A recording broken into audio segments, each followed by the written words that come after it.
right. This is my, I guess you can call it documentary of my time in Illinois.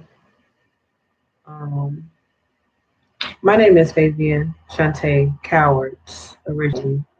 I was born 1990, May the 11th, um, in Jackson, Mississippi, at the University Medical Center um, at night, what my mom told me. Um, I eventually got a scholarship to Mississippi State University, where I met my ex-husband. Um, he proposed to me. We got married in 2011. I was still in school, still competing in track and field. Um, 2014, 13, I found out I was expecting my last year of college. Um, and I went ahead and finished my hours needed to graduate. Graduated and never wanted to move to Illinois. Um, but on account of him wanting to be a part of his daughter's life, as he told me, we moved to Illinois. When I came up here, I realized that he was fighting for full custody of this little girl. Um, at the time, my son was a newborn. He was a week old. July 14th, 18 is my son's birthday, 2014. We moved down here the following weekend. Um, mm, Packed up our entire apartment, put it in a U-Haul, and his parents paid for us to move up here, put our things in storage, and move into their home. Um, During this time, I guess we made an agreement as far as I guess me being a stay-at-home mom, if he was to, provide. Um, so I accepted his daughter like she was mine, not knowing that he was fighting for full custody of this child. Like if I didn't know this child's mother, I would think that this child's mother was reckless to her. Eventually ended up meeting the mother, and she wasn't as bad as um, the picture was painted of her. Um, I met her because her daughter was having conversations with her about me, and I guess she felt the need to have conversations or be on the same page. Since I guess she felt like her daughter was getting the correct treatment, or maybe she didn't thought it was unnormal for you know um, wife to treat stepdaughter whatever the same whatever. So we end up becoming friends. I was up here for about 1 year, got involved in the church that my in-laws introduced me to, and it was like Joliet, like Romeoville, going that way. Um, I can't remember, Love of Christ Ministry, if I'm not mistaken. I think we went all of the year, just going to the women's like little functionings and um, stuff like that. They didn't really have a lot of stuff for kids. The church was just building. Um, so I ended up finding out about the library in the area, and me and my son kind of made that like I made that like a thing for him. Take him to reading, music time, follow the bookmobile around to all the libraries, like for the free events. So that's what I would do when I was bored. My ex-husband eventually like got a membership at Lifetime, so I would take my son like in the pool there. I eventually got a membership at the Pelican when I found out about that, and my son just went lessons over there. And so just going back and forth to the library and different things like that. Me and my ex-husband got into an I guess a big argument concerning whether I worked or have his kids, and the fact that like moving us out and getting our own place. So his um, father thought it would be a good idea to file an order of protection against me. Um, but when I went to the judge, she was in disbelief, but she literally told me like if I wanted to have a happy life, I should divorce this man. Just because she was like, I guess because she looked at me like anytime this man had a family who would testify against you, then probably not the person that you should be with. So I ended up applying for a job as a guest teacher during this time, picking up a few more jobs, actually forgiving him, um, living with someone else, actually someone around the corner. Um, that found out I was pretty much homeless. That's why I said I've been homeless more than once. I remember getting put out before Christmas, like 2 weeks before Christmas, because of this thing that was in motion that wasn't, granted yet, but because it was in motion, I needed to find space. Um, but didn't listen to the judge, I guess. Um, as far as the relation, our marriage, So I remember, trying to help him go to Vegas to get a police job. And I was doing this while I'm just teaching, while I'm working for a job. I was working at Macy's because that's the part-time job I started looking when I was living with them. I had an issue with that. Um, and then eventually I got put out. I eventually applied for the guest teaching job that his mom had taught us for about at least a year, but neither one of us pursued it. Um, so I got involved in that. I eventually moved back into their place. I think I don't know if it was before or after order protection, but while I was guest teaching, I didn't pick up the other two jobs until the order protection thing that came into place. And it wasn't granted, but we had to go to court for it. And like that's what the judge was like, if you want to live happy life, you should leave it alone. And I didn't. I worked 4 jobs. I applied to Riverstone. Um, and me and my son and him, we all moved into that apartment together. That was the first time we were able to take all of our stuff out of storage that we had brought from Mississippi. Because we had bought furniture in college. We had lived together for 3 years in an apartment there. Um, so of course this was all so he can be in his daughter's life. Um, but I found, that the mom was doing that sort of responsibility of that.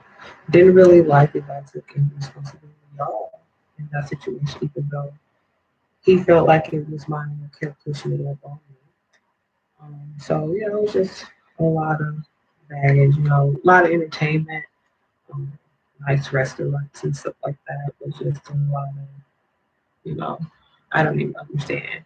My whole point is like if you want me to have, more kids and be a stay home mom, at least put us in that position. If we're not there yet, like let me help you. And if you can, then maybe we'll just see eye to eye. So I eventually moved us into this apartment for him, trying to play the role of a man, pay the bills, blah blah blah. We have this account together. We have to have our account. That was something he was pushing way back when we were in college. We have to have an account. Blah blah blah blah. Always okay we was having my own money. Anybody know me would know that. Um so um but it was we had been throughout our whole marriage, so it was pretty much the same. So we had, moved into this apartment and we both had took off it. Anyway, we get this eviction letter. I'm like, oh my God, I thought you supposed to be taking care of the bills. Before then, I told you I went through a little separation with her. He had put me on a Greyhound right before we went into it so I can go and get a Pontiac for my sister. And that's when I came back up and I started driving around. I wasn't just jogging back and forth to like Walmart or, you know, um, back and forth to work or finding rides and stuff like that because he had a problem with driving his car. Like I can never drive this car that I signed for him to get. He literally came to pick me up out of his parents' house to put my signature on the car. Right? Never, always excuses. First it was you didn't have your license. I'm like, but I am licensed. Like before we can go get my license, when we go, it was just a lot of just you know. But of course, like I have this child, so like I'm trying to deal with the situation. So I think I eventually like walked out at the point of I was working a second job to take care of these issues. So one get put out, and then he had ex his ex stepdaughter for like sexual favors, and then she came back and confronted me about them, and I was like, I mean, that was like, if you couldn't get like no like smart, like I'm out working the second job, so we won't get put out of the only place that we can have it, and you sitting at the house with my son and her, and you asking another one to come and savage. I was just like, so I was like, you know what? I just don't feel respected. Like I'm just gonna leave. Out for the worst. I told him I'm done. I had walked to my friend's house and asked his mom could I rent a place out, and she allowed me to. So this is the job I was already working. That's how I had met him at this job, temp agency. That's what I was working, supplement temp agency when I needed to. This was after the fact, after I moved out of the house that I had got, the apartment I had got with my ex was. Um, temp agency, supplemented to pay for my son daycare, finish with that lease over there because that was like what, October-ish, so November, December, January, February, March, all the way until the lease ended. While I was paying for daycare, whatever they call it income-based student loan, whatever. They kept coming at me about that. But anyway, just trying to keep it afloat or whatever, until the lease end, and then I could start like saving money, right? So then at one point I was, like, and then I had started my master's program because I was guest teaching. That was like my pretty much main job, and a teacher had walked in, was like, I think you should be, like 35. That's probably not a bad idea. I'm already in a job, like been doing it for 4 years. Like, why not work on my master's as I go? So at this point, I'm living with my ex's family, working on my master's. My son's father pretty much said, that he couldn't come over there. He finally broke that and decided to allow him to. I remember at one point by the end, he actually even offered to pay for day. It shocked me, pay for daycare, because it's like, couldn't you been have helped me? The reason why you said you didn't want to help me the first time is like, we need to be a stay-at-home mom. Like, I didn't understand. Like, why can't we work together and get me to the point where we actually can afford me to be a stay-at-home mom? I tried to start like businesses. I remember like his dad being more uh supportive, towards, finding a source of income, not just my income, but just another source of income for his household, period. Like he was going into a situation where he's an engineer up here at a big company, like has a degree, like, you know, um, work at two computers in his house for years, can travel and take his job anywhere around the world. Made like codings and stuff for apps. They go in and make sure these apps are working at all times. They're like calling. So he had pretty much lost his job and they paid him out instead of letting him reach his pension. Um, so he was trying to find ways to invest, business, like start something down in Mississippi State or cooking license, do something in it, stuff like that. So it wasn't that he was in bad shape though. I'm not gonna say this man because he had already years ago been in Bowling for 30 years. have two houses in Chicago. He rents out, investing. The money he had, I guess, earlier, instead of the stuff. But like I said, I just couldn't understand, how much disrespectful you expect me to allow you to, be like, you didn't call the police on me. And I'm telling you that he didn't took my phone, so I can't go to work. And you lying to this, and they believe you. And I'm like, this man, he got no phone. I don't even have. Uh-uh. Like, I can't. Like, I just rather, And I tried, even when I was moving out to go into leave Miguel's parents' house because the sisters decided at one point they didn't want to like me anymore. So her mom started packing up me and my son's stuff in the middle of the floor. Um, so eventually realized we had to leave there. I went back to Riverstone to reapply, but they told me I was over the income level because it wasn't me, my son, and my ex-husband on my income. It was just me and my son. So we were over the income level to get income-based assisted housing and blah blah blah. I ain't never come over here. I didn't even know this place existed. Um, so I was trying to stay in the area where my son can be in his father's um life. They can be in each other's life, and then I can have a job, still be near my job, and be able to reconcile with him. Like I already knew he was going through child support issues with his first daughter and everything. Like that's why I ain't put him on child support and alimony. I'm like, I ain't gonna try to hurt you even worse.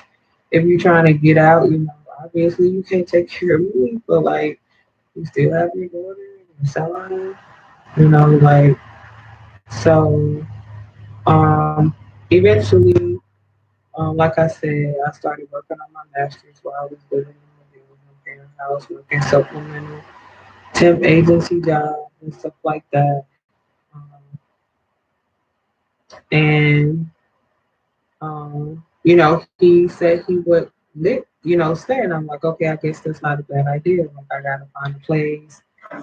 He was telling me he didn't want to be at his, parents' house, even though he had a place to stay and a place to be. Because I'm like, I don't feel like I should be moving in with anyone. Like, I just want to work on my masters, take care of my son, take care of myself. You know what I'm saying? But obviously, I'm like, okay, this place might be a little bit, pricier. Actually, maybe like $400 or $500 more than what the other place would have been. But I allowed it. Like I allowed him, to move in here with me or whatever. And my son wasn't even, he would come on the weekends and stuff. Because like I said, that first year I didn't do. That's when my divorce had final. We had separated 2017, so I lived with Miguel parents for about a year and a half, working at my guest teacher job. Started working on my master's because of the lady walking in. I remember even guest teaching Miguel's little sister in one of my in school, like same school she went to. Her teacher was out. I ended up being a science teacher that day. So, it wasn't like I had my son in a bad environment other than he was in an all Spanish speaking household when he turned two. Like literally in 2017, 18, two going into 3 years old. I walked out and, started renting from, all Spanish speaking household. Like, that could have definitely delayed his speech. So um, I was there, like I said, we was told we had to leave. And I didn't make it easy because you can't just put me out after and gave you $7,000 of my money. And you say, now so your child doesn't like, have issues with me, like you just pack up my stuff. Oh, okay. So I had to find a place to stay. So I was kind of like homeless. Like I remember being in a hotel on my birthday because I wanted my son to be with me, like hanging out, and having to get hotels multiple times before I, to apply to this place and move in and having to wait until it was ready or, pay for it and stuff like that. Like he's riding along for the journey. Like I'm brains behind all this.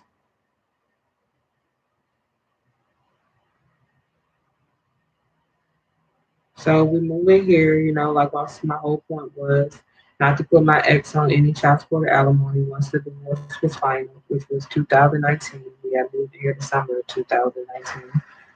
Um, and right after that, that's when that happened. Like I said, my son started coming over here more, and I had went to Walmart and I came back, and my son had a big ass bruise on his foot. And like I said, I definitely probably should have just told him and got rid of his ass and just let him do whatever the fuck they wanted to do with him. But I made, you know, to try to protect me and my son. Like I'm like, I don't know what this man is capable of. Somebody he trying to teach my son a lesson. I'm like, what? I can't trust you around him.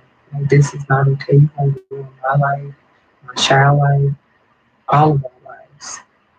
And then you sat here and constantly nagged me and put me through that, even though you knew all I was asking you was just to leave my house on account of what you had done, and then come back and break out my like I don't see my teeth. Like literally, I had to be investigated by police, investigated by DCFS, re-investigated by DCFS on account of me calling the police on you. And do you know this man still have access to it? Like, how the fuck is that okay? And I'm supposed to act normal, calm.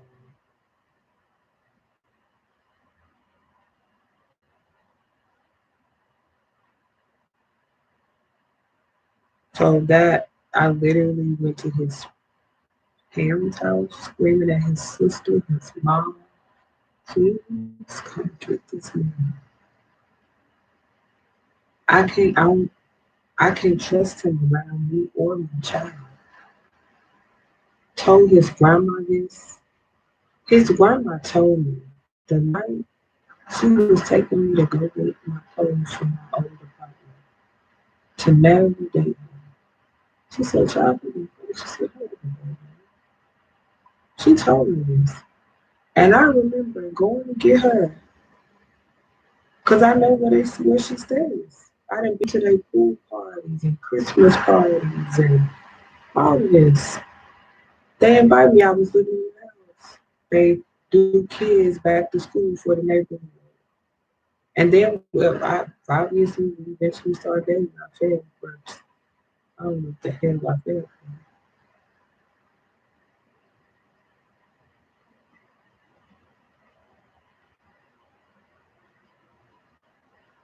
And I'm sitting here trying to get this man, like, do not understand the word no.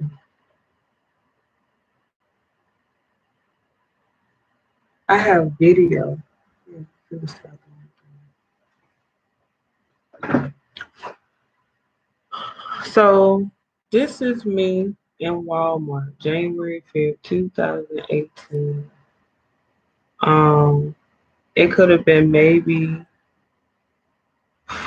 3, 4 months, the year right after I walked out with my ex. I see I'm wearing this jacket because I had left most of my clothes, all the furniture. I ain't never tried to take anything out the house, just me and my son.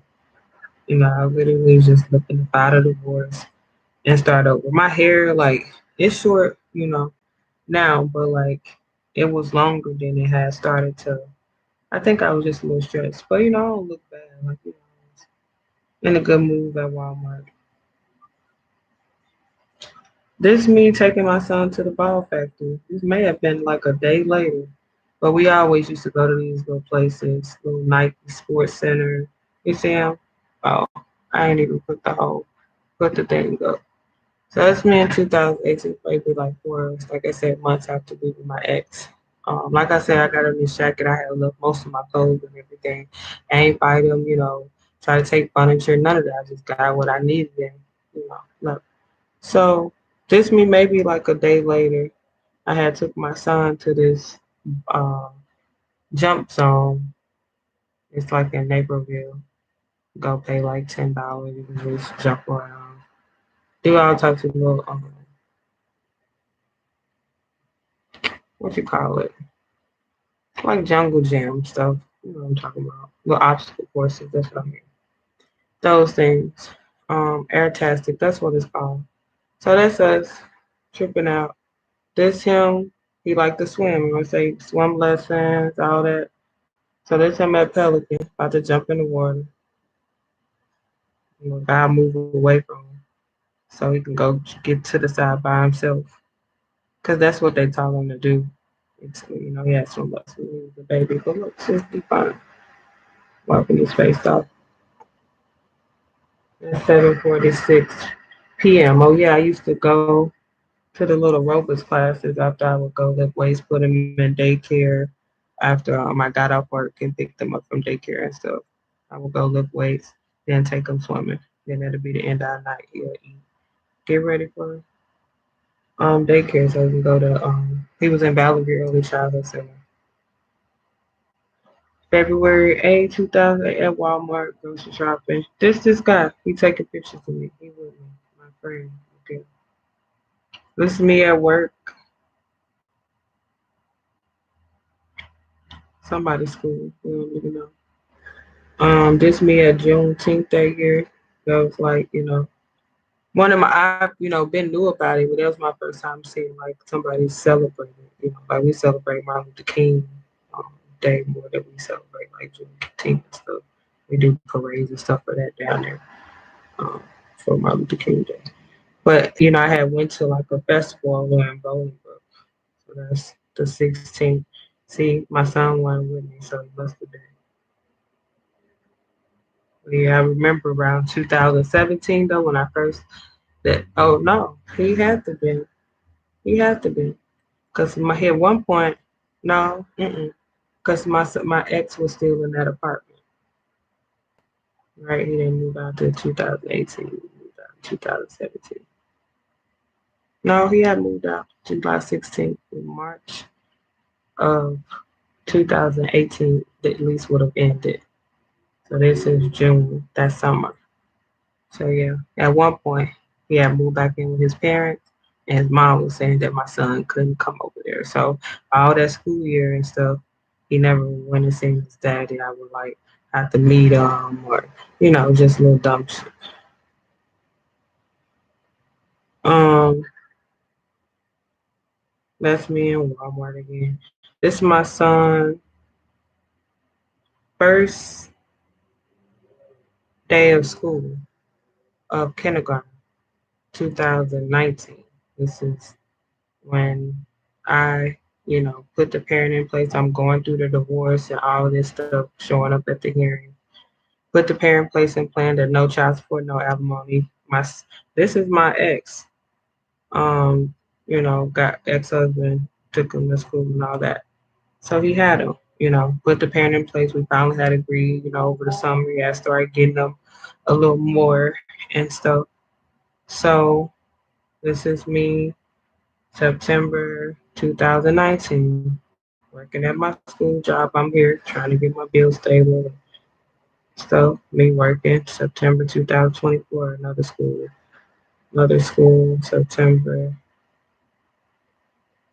And some of the classes I'll be in.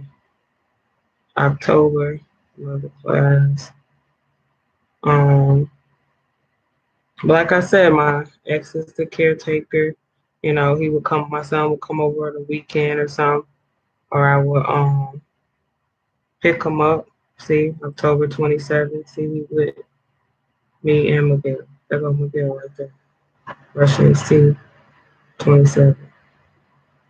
So this had to happen November, December, somewhere where he ran my fucking phone. November 25th, 2019. I'm still working. Me sending my son some Christmas stuff. I remember because I was trying to keep these bills stable. I could barely afford to get him something. That was the first year I had moved in. It's like we don't get, Christmas pay, summer pay.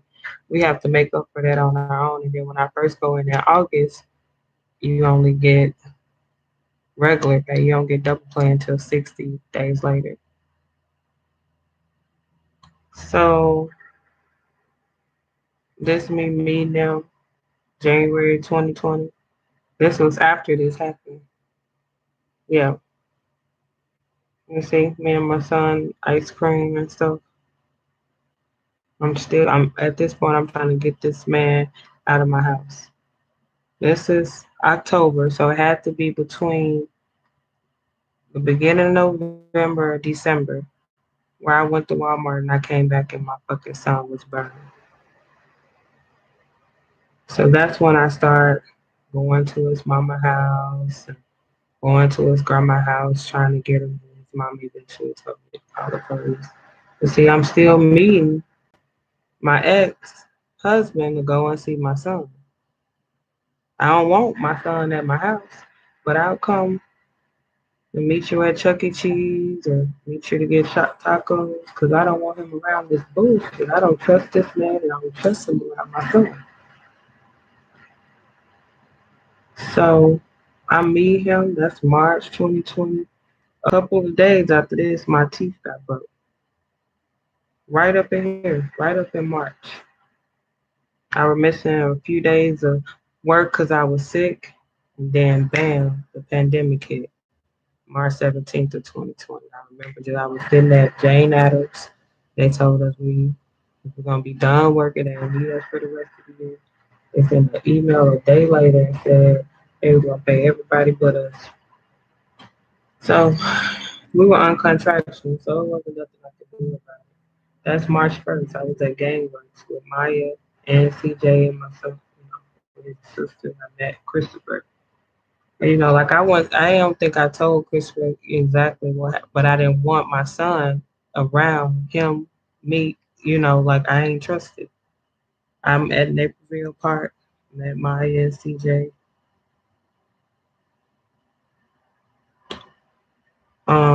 I had took a picture of him because he actually Miguel's stepdaddy's sister's child. And he ended up being in one of my classes because she lives in our school district, but she's a teacher in another school district. But I ended up being a sub for his class. So I just took a picture of, I remember, from him being at the Christmas party at Miguel's mama house years back. Um, so I'm trying to see. March 29th. Trying to see am I missing this teeth. But anyway, the hospital got documents of it. I went up there, they shot me in my mouth because I told them I failed. But this motherfucker really ran in my face. The hospital have records. I drove myself to the hospital. My teeth was literally detached from my gum, just hanging. It hung there for about 2 months before it literally just fell on out.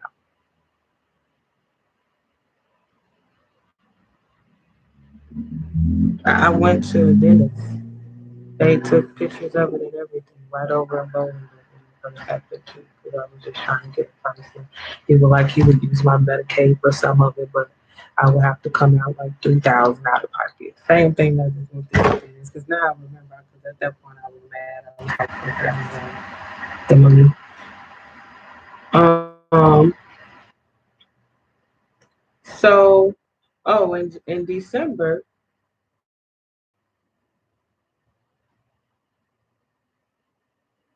hold on. This okay, yeah. This was the beginning of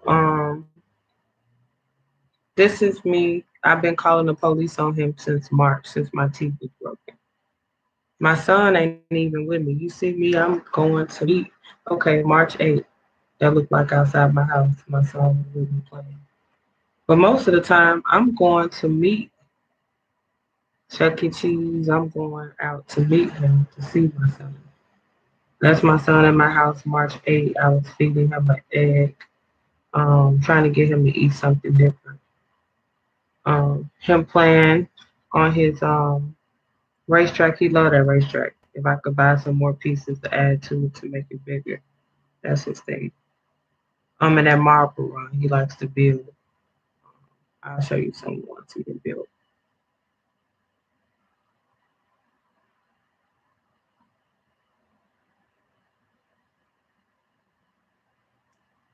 See, that's me even working March 3rd. I'm at Brooks at Jane Adams Schools. Right before the pandemic hit, right before they shut it down.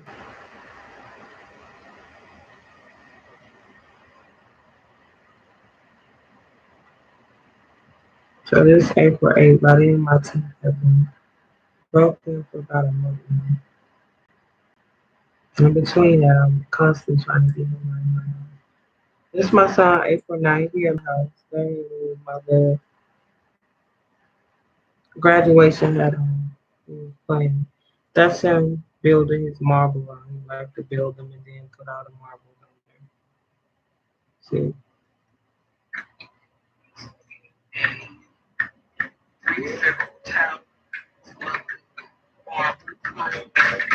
That's it.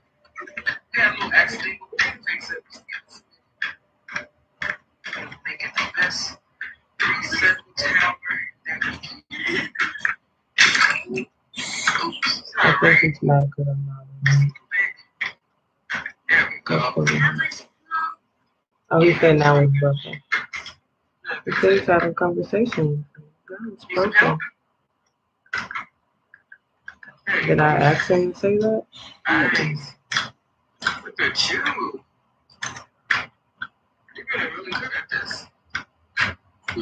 really think he just needs to differentiate his language.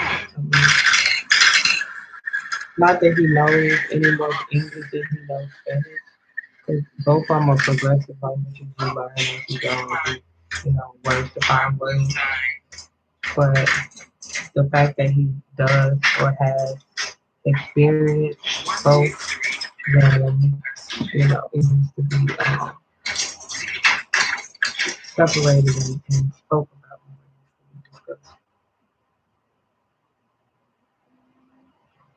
Mm. So yeah, that's him eat oranges at my house. This is when I ain't have no furniture. All I had was his furniture. I had made sure I had got the yeah. I remember because Miguel actually helped me put it up. Sure did. So yeah, that's his furniture. April 9th. See everything that's in his room now. It's in his room then. It's 11:36. I probably was trying to get him to go to sleep. He likes to stay up late and sleep to the evening. It's me trying to get him to eat something other than pizza for breakfast. Um, he's addicted. I think I was at Walmart working or something through one of them apps, and I was taking pictures of like more cooking stuff because he be trying to cook in the real kitchen. Like, no, you need to cook in that kitchen first. So I was trying to buy some more um stuff. Me trying to get him to eat something other than pizza. So he had fell asleep one night by 8 on my lap watching TV. I was just taking pictures. It's like 2 days before my birthday last year. See, me and CJ knocked out. We must had a long day.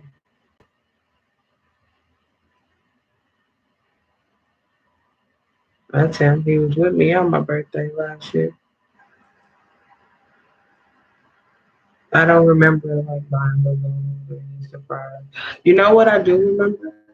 I remember his daddy saying that he should just go and start coming over here more since the summer was approaching because we were following the parenting plan, right? So on my birthday, they took me to Cooper's Hawks to get some wine and bought me a burger. And then he gave me the iPad so I could be able to do all the work and stuff with CJ. So I remember that happening. I remember, oh, a Google. I gave it back. Miguel bought me a Google. I told him he could take it because I didn't want him. I didn't want him in my house at that point. You know, I had to deal with it obviously because you know, like the police wasn't listening. I had called the police several times in between these times on him for doing these things. So, and it'd be funny if it was some of these days off of these pictures was the days that I called them.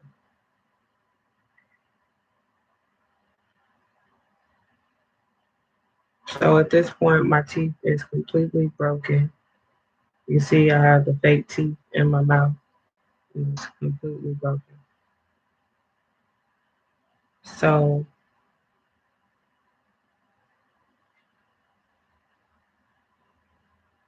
CJ at my house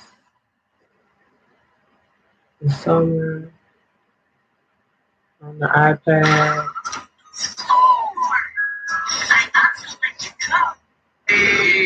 doing his little gummy bear dance that I named.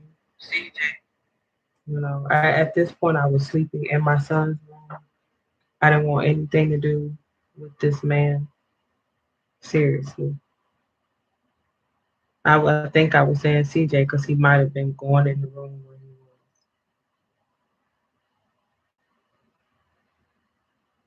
Like literally, didn't trust this man around me or my son at all. And all I'm asking is give him my mind.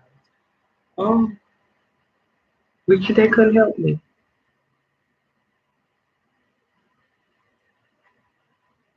May 24th. I'm not where we at. But me playing that's my son write his letters and stuff during the summer. I was trying to get him to, you know, write them more so he can get used to it. Um, Definitely working at Amazon and sending him probably the days I didn't have him, taking him back to his dad's house. Sleep at 11:59, May 28th. So all summer we would get up. We had to because he was in extended school. And the school would send us all the schoolwork, you know, for the morning, you know, whatever it was. They know exactly, you know, what I'm talking about, and whether it was writing his name or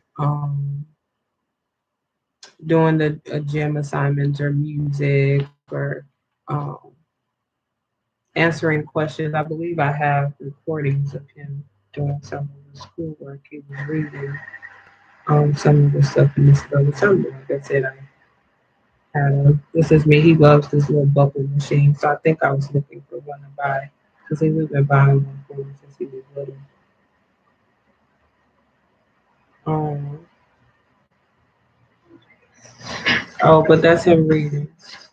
Oops, that's medium. Yeah, that's small. All right, play again. So these are the little things you have to do for the school. Place in order from smallest to biggest. Do it. Which is the smallest? You see how he likes to play around. Biggest yellow card, medium yellow card, small yellow card. So you see he's doing the work. That's me just saying this. Yeah. What does it say? Yeah. Place in order from smallest to biggest. Now what does it say? Which is the biggest? Biggest pink card. So place in order biggest. See, once he learns that he don't want to go through all the stuff again, he's just going to do it.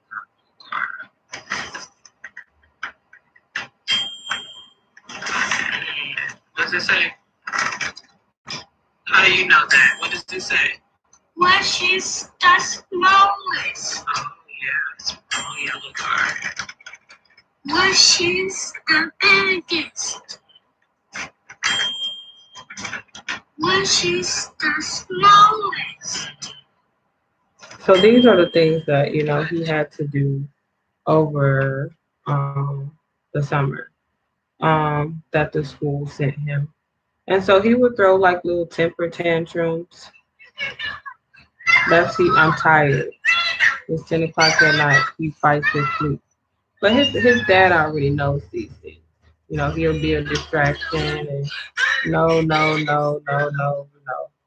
These are just things that needs to be changed based off of structure, based off who cares if you keep acting like this. You still gonna have to follow these specific things and eventually you'll get over it individually. Um, this is him tracing some other schools working was getting sent. He's following state. This is probably when he had just started, honestly, June 2nd, right after school ended the extended program.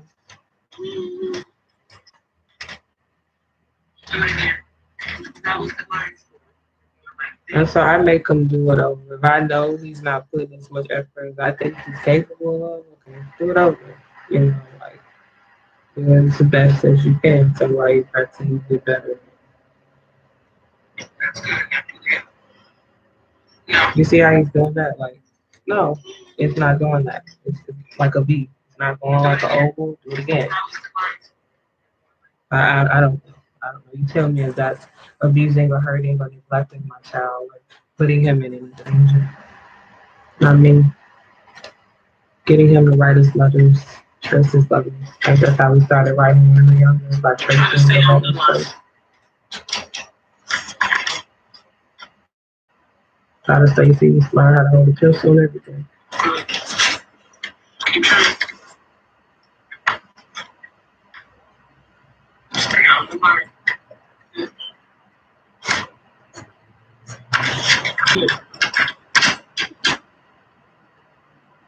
So that's just me reminiscing. This is really back when he was younger. We were in Gulfport at a pool at his auntie house on his dad's side. He was actually younger on there. But I think I had just took a picture of the picture.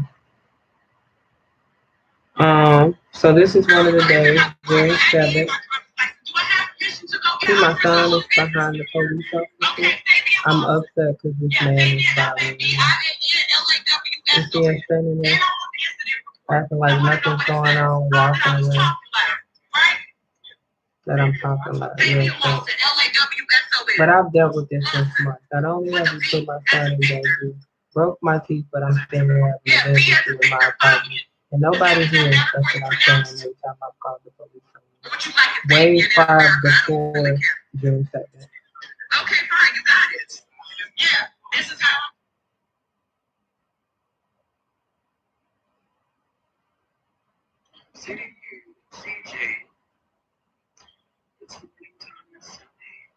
This was Sunday morning. It's the same day.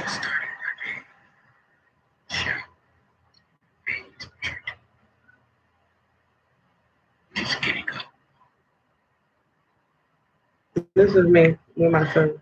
He had to come in there and start bothering me because this happened 2 hours later. 2 hours later. So it's a Sunday, so we had did a whole week of school and everything. That was our first week. This my son, his temper changes. He don't want to take a bath. You see this? You see how he gets himself? That's what I want to do. I don't care what. You got rid of yourself. It hurts. You're hurting yourself. You need to go take a bath, and just because you hurt yourself is not going to stop you from the point that you have to take a bath. Go get in the tub. That's all I'm asking. It's 8 o'clock. See exactly? I keep telling him to take a shower, and he keeps doing this. But eventually he'll get tired of doing it. He's going to keep hurting himself. You got to go take a shower, buddy. That's what you need to go do. You tired of hurting yourself? No.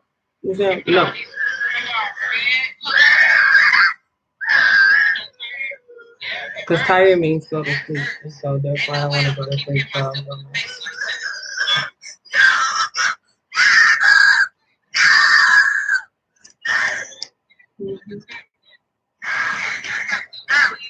And eventually I had started holding his hand so he wouldn't hit himself. Like hold his hand. My son. But this is because he doesn't want to take a shower. Or if he want to stop by a gas station or something, we're in the car, he'll act like that in the back of the car. So this is him acting like that. That may have been June 8th. Since he didn't want to go out and do his workout before his schoolwork. It's Monday morning. You have to check into school and stuff before a certain time and everything. No, I tell you. That's what he said.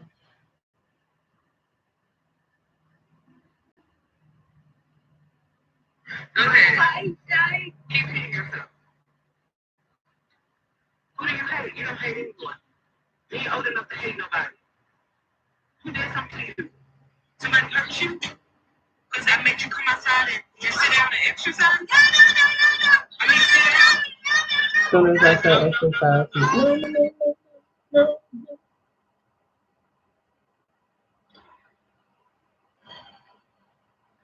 I took a video. Me and CJ, oh, I gotta watch the road. Been out driving, it's kind of raining.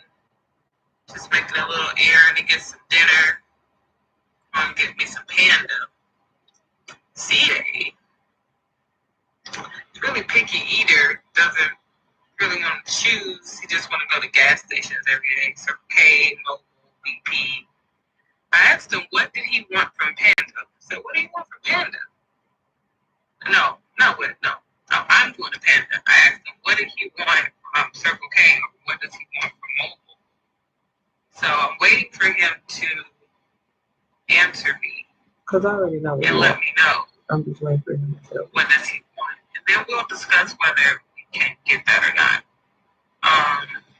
Because, you know, I can't be going up every day, but if it's just like one thing, then maybe it's okay. So we'll see what he says, or if he says anything, because he's not a big talker, but mommy talks a lot, so maybe he'll figure out how to he'll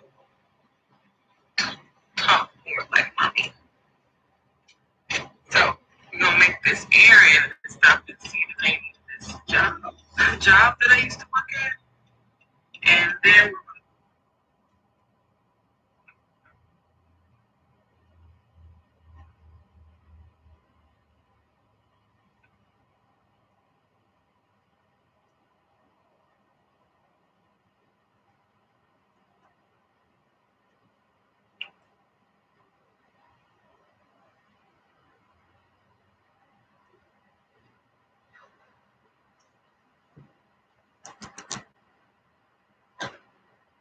so this is him, June 11th. I think he had fell asleep. I was making him write his numbers. It's like 3 in the evening. I don't even know what weekday that was. This is when I was trying to get him to write letters while I was cooking on the chalkboard. Because he wants to cook, but trying to get him to write. I cook before I actually allowed him to come in the kitchen and cook anything. Or use his stuff, which is in his kitchen. But that's just me distracting him, write it on the board, Just like K, but he can't write K yet. He can write ICOO, but he can't write the K. Just spell IC.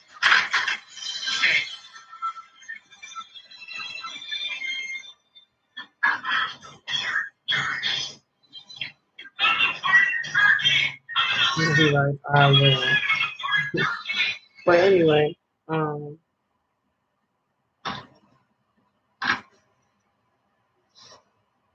even know what that is. This is him probably trying to for himself look like less than 12. Yeah. What happened? First, do what? He's trying to give me my shoes. That means he's trying to tell me. But I'm trying to get him to tell me. You see, instead of talking here, rather do that. So no, you can just tell me where you want to go.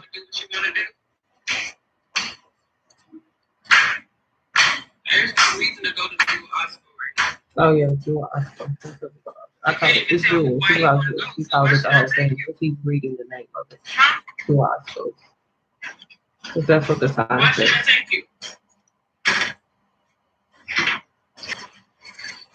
Why should I take you to Jewel if you can't say where you want to go? Why you want to go?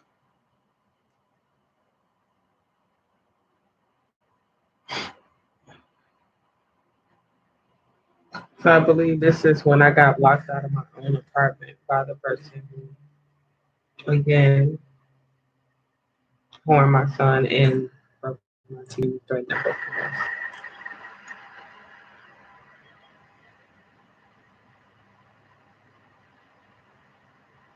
So it's June 14th, so in my car, he playing on his bed. Yeah, I like to start sleeping at the top and other bunk bed.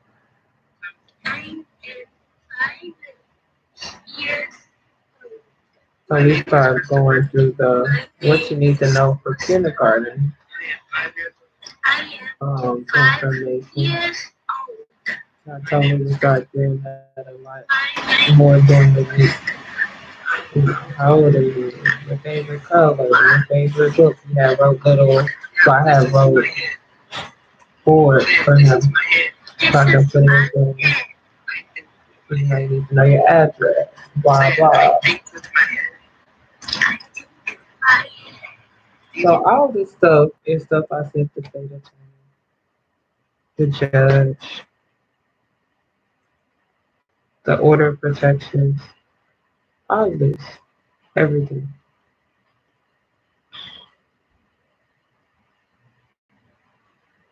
This is him writing cab. Mm.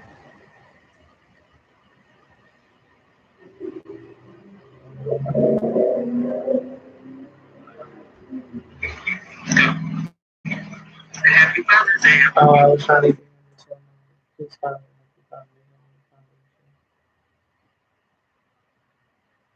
Maybe I took a picture because he was eating something different other than pizza. I can't even tell.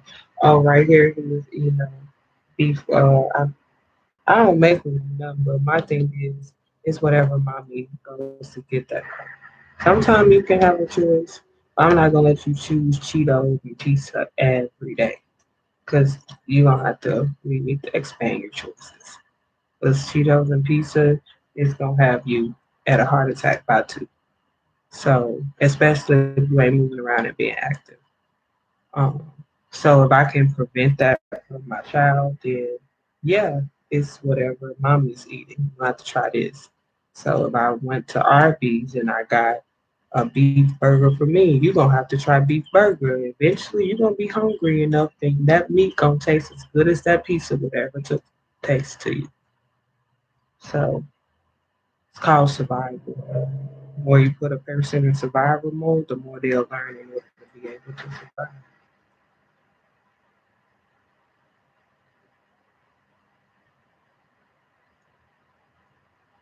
So this is him in my house, June 28th.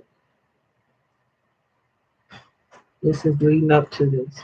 So in between this time, like I said, the police have been called several times.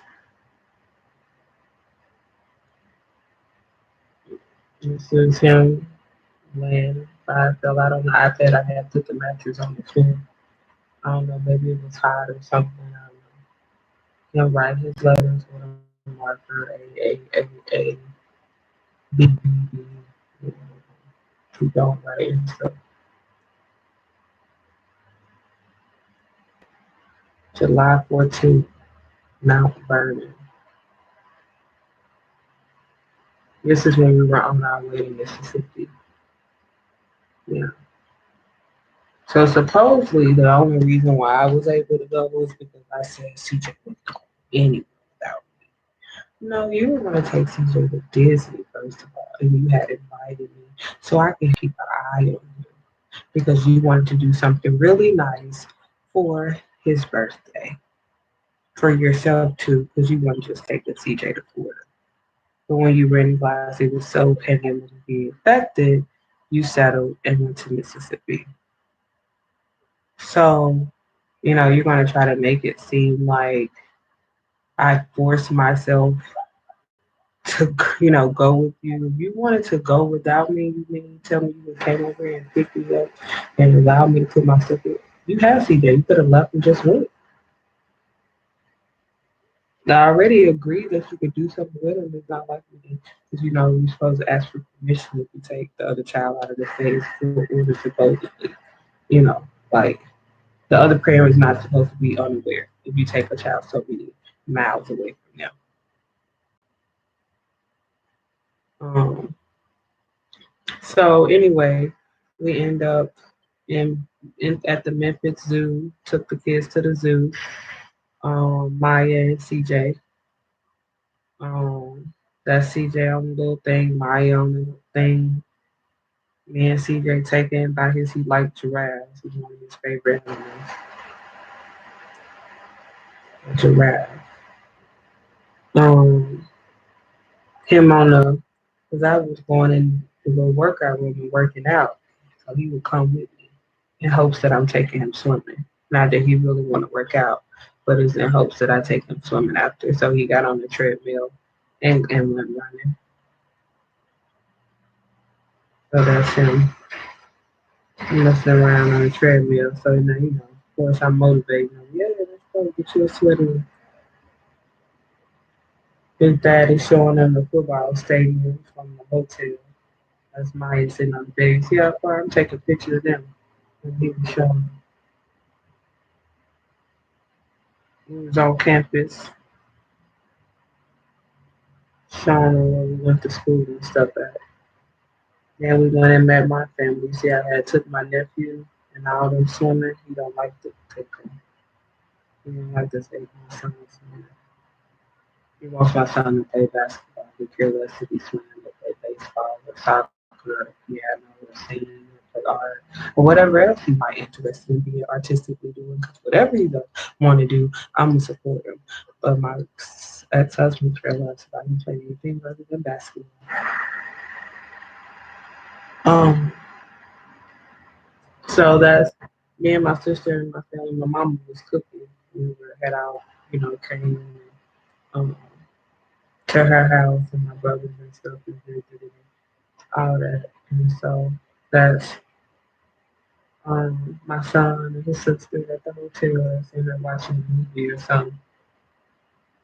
So I was just taking pictures. And then my sister's son, Derek, we had brought him with us so he could hang out with his cousin and stuff. Um, so that's Derek laying in the bed. And they had fell out because we had been swimming that day, took him for ice cream and everything. Um, that's me taking pictures with my uncle. That's my mom's brother. And me and my son, we all taking pictures together with my uncle. And then my oldest brother, my oldest sister, her husband, and my mom.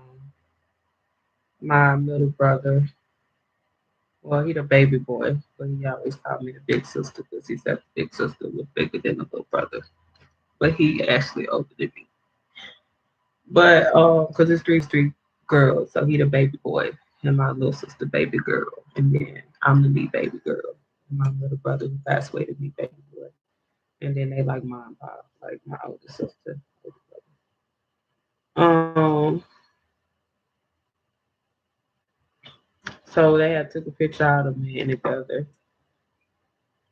They playing around. This me and my son at Boom Lane taking a picture.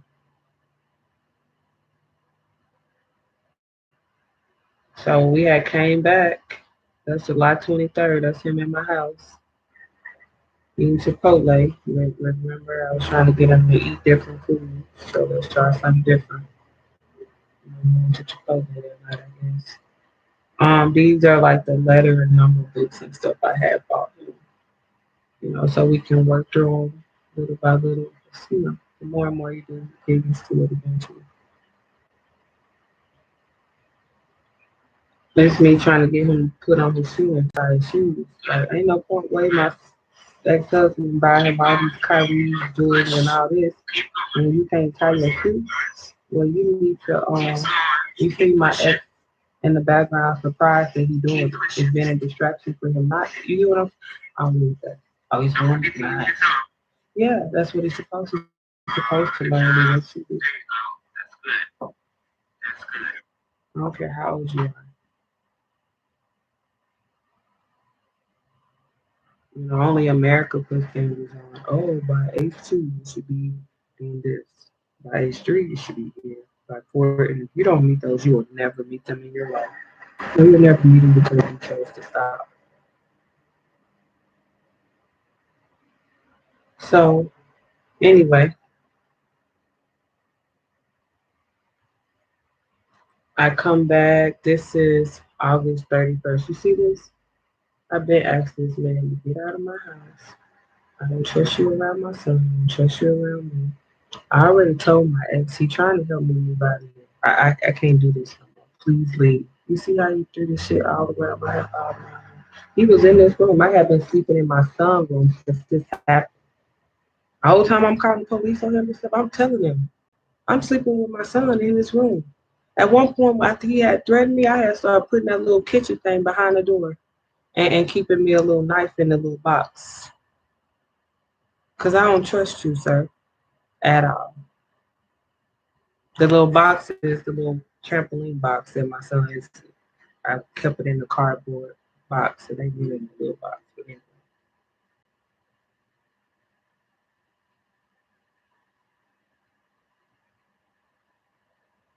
So yeah, this is how he lived, and in that room right there where I'm at, just laying on the floor.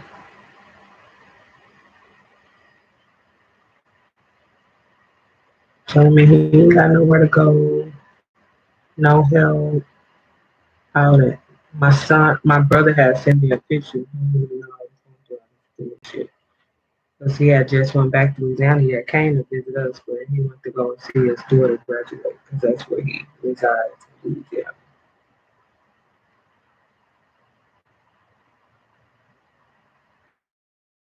Bring it back with you. You know, you came back up here with the person you was with. And it wasn't my intentions to come anyway. Like I said, my ex had asked me to go with him to Disney, and I said, "Well, if you want to drive, we gonna stop by Mississippi and let my son see at least my mom." You know what I'm saying? It's like it wasn't even like intentionally planned.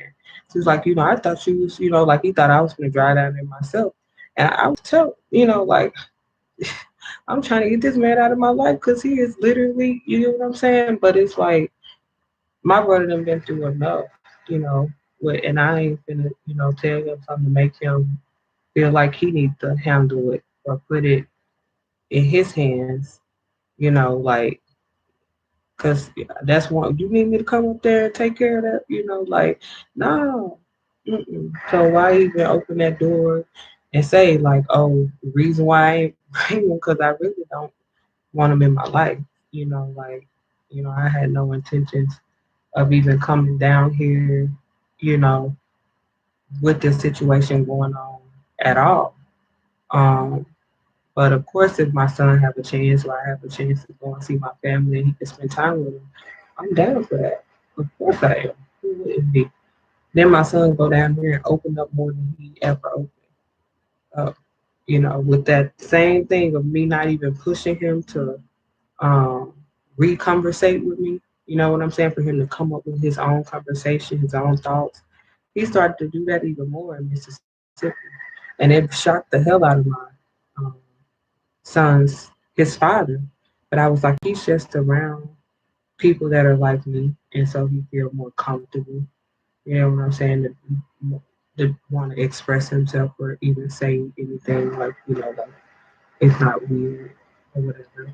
Because maybe I do talk, different to people up here. I don't know, or, stick out or, whatever. Um, so this is me taking my son to Mod's Pizza, and I don't know if I called the police or the police was called on me. But basically, These people overcharged me on purpose, and then they tried to make it seem like it was my fault. Right in front of my son, I go my credit card, realize I've been overcharged, you know, have, question it, or I don't know, the police got called on me or I called the police on them. But literally, I'm sitting here talking to the man. I had went up to Bolingbrook and got paperwork and everything. Like, what? Like, this is a day, this is the same. Was this the day that the I called the police on Miguel that morning, and he talked to that cop that morning. So between that time, I guess I had left my house and took my son for pizza, whatever, and this stuff happened. And so, or maybe it happened before, and I realized I had been overcharged, and I just wanted to go and get a refund. I don't know if I called the police or they called the police on me for confronting them about, you get what I'm saying, charging me. And I know um, I didn't, do this. Like, you're stealing money out of my bank account, and didn't think I was going to realize it. That's pretty much what you were doing. So I guess I should have ignored it and, allowed the, little girl who was stealing from me to go about her business. But let me would have been on the right side of that counter, and she would have been on the other end of that. Um, I guess I would have had some type of charges, working in a facility and stealing money out of someone's bank account. 'Cause that's what I think I was telling the police. Like, if I, sold you this cell phone and I told you it was 100 and you swipe your card, instead of me taking 100, I take 150. Um, what would that be considered?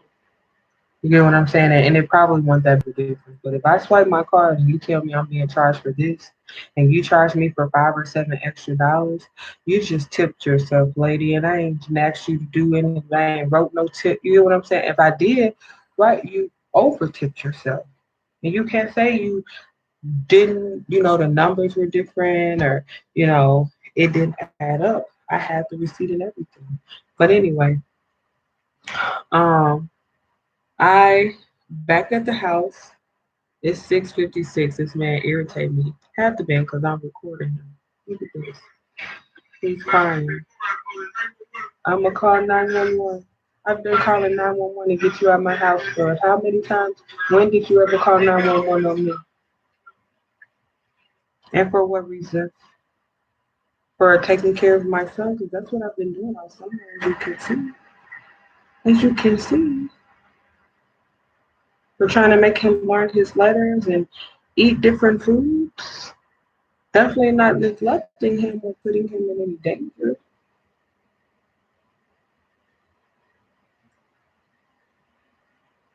So, if he's in my house doing all of this,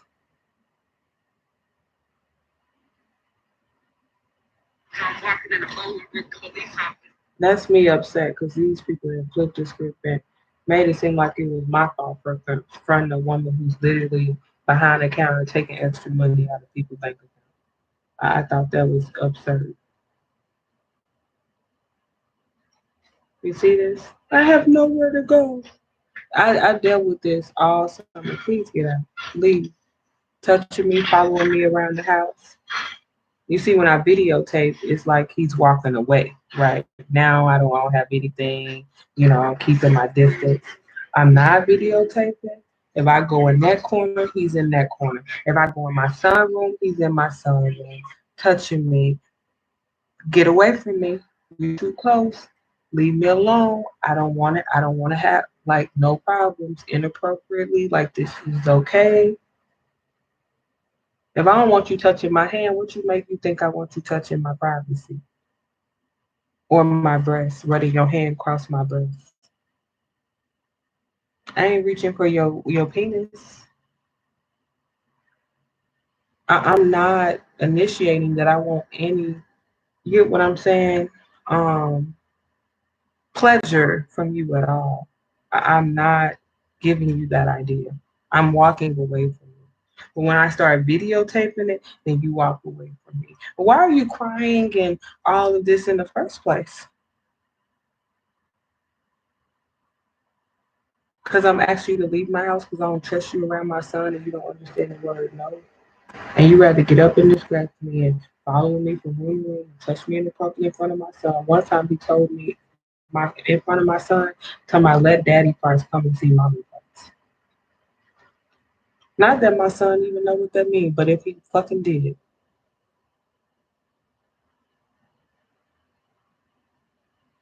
And my son has never fucking cursed. He had just started saying no shit. Cause I tell him no bullshit. Stop bullshit with me, TJ. That means stop playing. Stop being a distraction when I ask you to do your work or your exercise. Stop bullshit with me. I'm not playing. I ain't playing at all when it comes to that. So then when I tell him like exercise or like do your homework, no shit.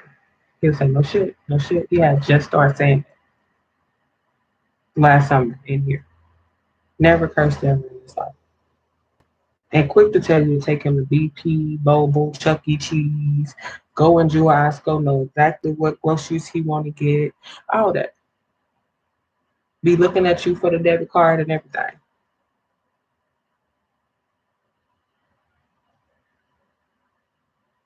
So this night he's in my house, crying on my floor. He never. I don't know if I had cleaned that up or he did, but I don't like messes. I don't like for stuff sitting in a certain place for. I don't even like the function and unorganization. And my sister, my family, I used to keep my room clean all the time. I used to write and plan everything out. And my sister used to buy me agendas for my birthday.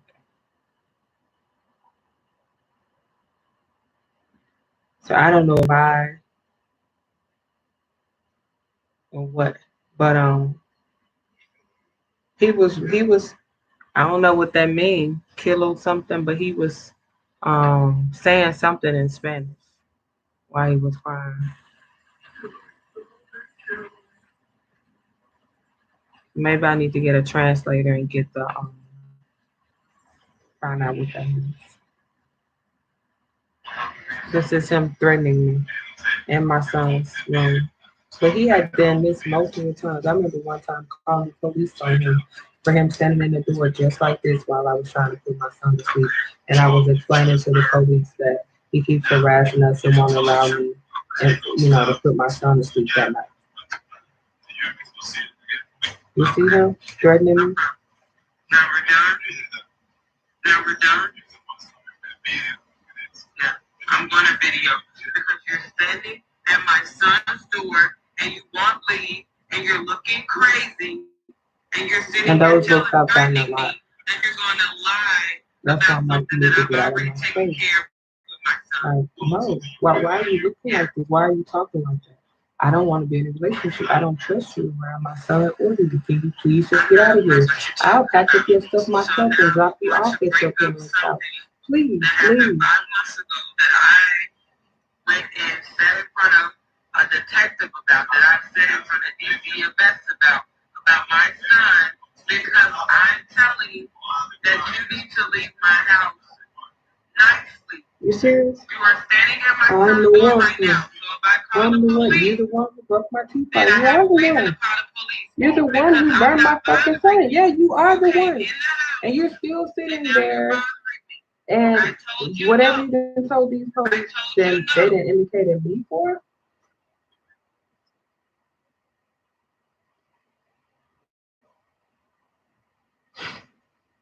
So this is the next day where CPS comes and knock on my door. Here's Sir Hernandez. Record. So, as I was saying, Officer Murray, this gentleman is a Hispanic gentleman named Roberto comes to knock on my door talking about he's going to come to that he wants to talk to me. I told him no, I refuse to talk to him. Look, baby, let me try. How do you even know my name? So somebody that called you and told you about me, and now you want to come to my house trying to get me roped off? Are you crazy? I have a good job. I work 2 jobs to get this house. Because it said it was an anonymous hotline call. So this was anonymous. The insurance is in my name. The house is in my name. You took out the time to know my name have background information on me, everything. None of that is enough. He had the trampoline, a basketball goal. I take him swimming all the fucking time. I done took him to every fucking park in Bowling. So you don't get to come to me and tell me and try to rope me off about my son when you get through talking. Okay, there's a lot of Hispanic kids out here. Their families are being deported back home to South America, and they ain't got nowhere to go. You worry about that case load. This one right here gonna have an education, a bachelor's degree, just like his mom, biological science, and lay place sports to get him there. So you don't get to come to my door. I want to order of protection. I don't want him by me, near me, or anything. I ain't calming down. All y'all can do is laugh in my face and play and joke around me. The 9 times I done called the police on this man. My boyfriend want to call himself putting his hands on me and following me around my house. This is why I've called the police 9 fucking times. I gotta make this peace and don't touch this motherfucking man. Like literally. You get what I'm saying? So I know I got it. Even if I would have told you he would have broke my teeth, if you would have fucking believed me, or you would have thought I ran and broke my teeth my motherfucking self and then said he did it. That's why I called 911 because he's following me. Yeah. And I want an order of protection against him and any other DCFS person. Even after I told you just leave, get out of my house. You can already hurt me, hurt my mouth, hurt my son, get out of here. You keep getting up, harassing me, following me around my house, won't let me get any space, none of that. And you tell me I don't have to go to your family first. I don't have a right to do that. Tell them to get you out of my home. Told them what you did to my son. Told them you was ruining my life and my career. You mean tell me that this woman walked to my house, come to my house with her stepfather, her husband, his stepfather, and still can't get my house and tell me to call the police? I have a good job. I've been working for Valley View School District for 4 years as a teacher. I have a bachelor's degree in biological science. I've been track and field to get my ass. That's what I'm like. I'm like, what am I doing? So what? I don't know what the hell y'all trying to do. And when you get through talking, this car is paid for. This child is well taken care of. I worked 2 jobs after I filed for a divorce for my husband to get my home and where I'm at right now to get my son his bedroom, his trampoline, his basketball, taking swimming, and all these goddamn parks around here. So don't cut the nigga no motherfucking DCL because I'm for this goddamn baby. And I'm the same girl. Do you hear me? Because you got these motherfuckers. I'm mad as hell because at that point I realized that she was the person. They over there having a whole side conversation about this thing. She done pulled up on this thing just so she can see the person that she called on me. This is the stuff they didn't allow me to show in administration.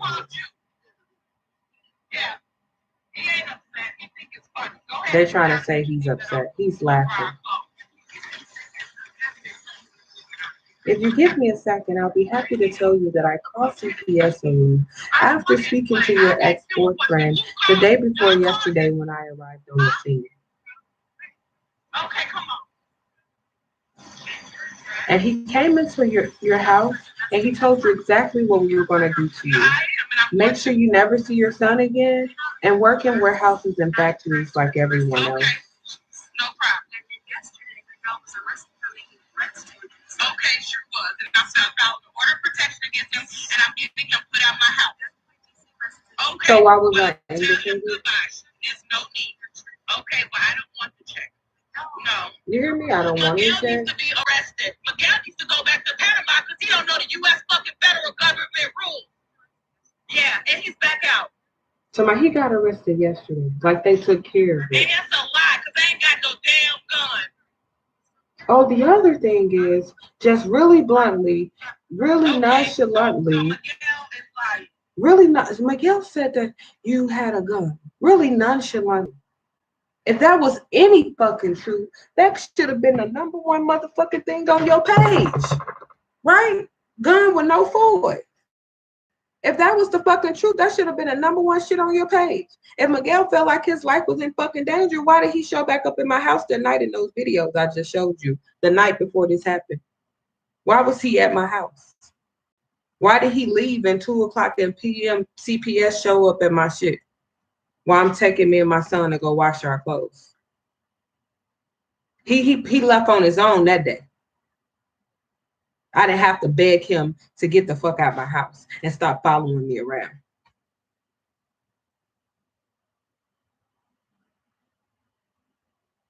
So you scared of me? What? When? How? You're lying, man. You're lying. You talked to this man that morning when you were called to the scene. My son was there. Me and my son was downstairs. You said you was gonna walk Miguel upstairs. You came in this house. You saw a trampoline for a child, basketball goal for a child, a whole room that was furnished for a child, right? You had whatever conversation with Miguel that he felt the need to come into my house that night and tell me that you were going to ruin my life. Because how would a person from Panama even know any information or how to even comply or do that? He don't even know how to fill a damn application out to go to a job, let alone know how to ruin someone's career that you've never thought about having, right? Because you're undocumented. You don't even have the time to think about stuff like that, right?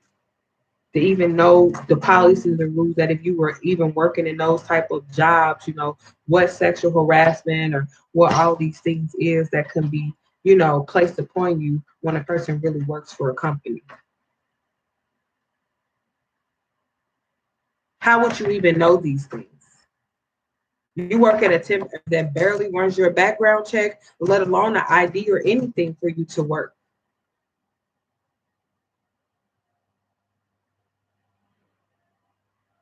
So how did you know my life was going to be quote unquote ruined and I was going to be detached from my son for the rest of my life? After speaking with this woman who's in this video, who rides in her lovely police car every day on her schedule, wherever, right up and down 75th Street. All of it. So well tax funded that they have their own personal car. They don't have to drive to a car. And nice, really big trucks to protect and serve. Like that man on TikTok said, they probably should take that off their car.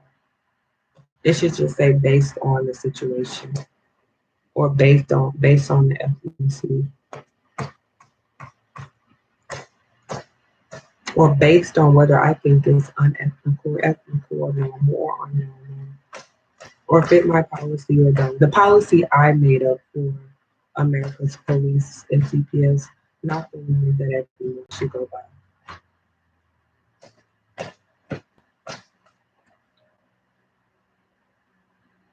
That we should only go after people that don't have the money to fight back. Even if their child's not in danger, hurt, or anything. Like I said, this is August 4th. I'm in the courtroom August 5th because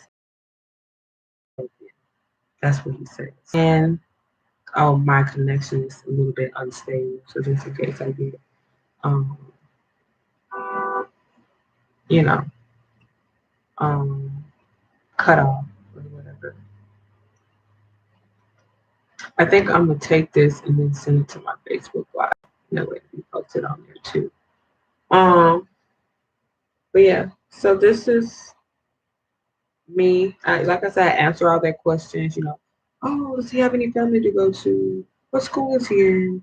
Have you taken all of his shots? This is what this man is asking me. It's just an investigation, baby. It's just an investigation. He didn't have conversations with her. They coming up with the conclusion. Oh, we have 60 days. Oh, he doesn't need anything else today. He didn't need anything else after that because during the hearing, so I'm gonna go ahead and record this. he made it seem like unless he had an escort, he didn't need to come back to my apartment. This apartment, this once empty one with just a trampoline in it. It was a threat for him to come back here. The one that my son ran around and played with all summer that you seen in him in those pictures and all of that. This apartment. The same apartment where I took the doors down because that man had literally slammed them doors so much the bathroom in the bedroom. Would go in the bathroom, slam it, lock it, come back out, slam it. Just to be an issue. It was nonsense. I think about it and get a fucking headache from thinking about it.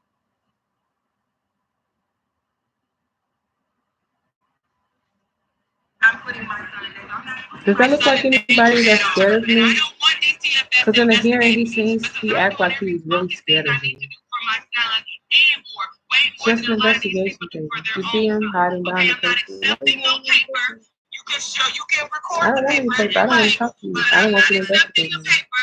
You get what I'm You saying? And investigated she me and came called and him, called and me they're out there. both You see Hispanic. that? So that may She's be like an issue holding him right like there he's in gonna be itself. okay. Okay, I'm not stupid by a long shot, and this Look officer at her. Who also has cares? came up. Okay, With the I don't shove want any more shoulders. questions and any more Oh concerns well. from DCFS. I told them I have my own house, I have my own job, I have my own car. My son is well taken care of. He goes and plays sports every day. He's learning the EL language. He doesn't have any bruises on him. This man want to take him off and take pictures of him like he's a damn animal. Literally I told me don't to have lift time my for that. son's shirt Don't up call so he me can take anymore, so he please. can see Please. his I don't want body. to be investigated anymore. Okay? All right? And That's if the you try investigation while we're to standing take my outside. I need son, to tell my I will son get needs to a lift his lawyer. fucking shirt Okay? up like he's You got it? Yeah, you want Well, to what are ruin you my life? doing? I'll ruin your life too. Okay? Well, I'm just saying. I hope that this one is unfounded because I shouldn't be going through this fucking shit because I've worked too hard to get where the fuck I am for some DCFS to be in my goddamn life. Do you hear me? You better go and be in some of them life who kids are left abandoned, okay? Who parents are being deported and y'all sending them to these black people, families, and they ain't teaching them shit, but they making money off of them. Because this one right here, this African American right here, he's taken care of, okay? I don't want to be founded. Don't call me no more. You got the information you need. How he It needs to looking? be unfounded. You understand? He Ain't no doesn't look like vindication. someone who's trying to help me. No You heard problem. that? Order Miguel protection needs to will leave be the house served. then, His okay? ass will be out. And don't come and see me again. Understood? And I won't call you again. Goodbye. Adios. No, amigo. The only reason why I was calling you in the first place for Miguel to leave the house. Don't come and see me and I won't call you again. That's the whole point I was calling you in the first motherfucking place before you done walk your ass up here and call CPS up and showed up on the scene and tried to play me like I'm the motherfucking reason you felt the need to call CPS.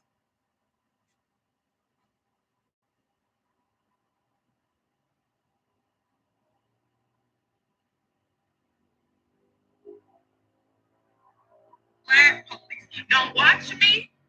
Because I ain't doing that. And I know I'm free to stand here too. And I'm free to talk too. When you come to my motherfucking house, then you go. So they done walked over there, had a whole conversation together.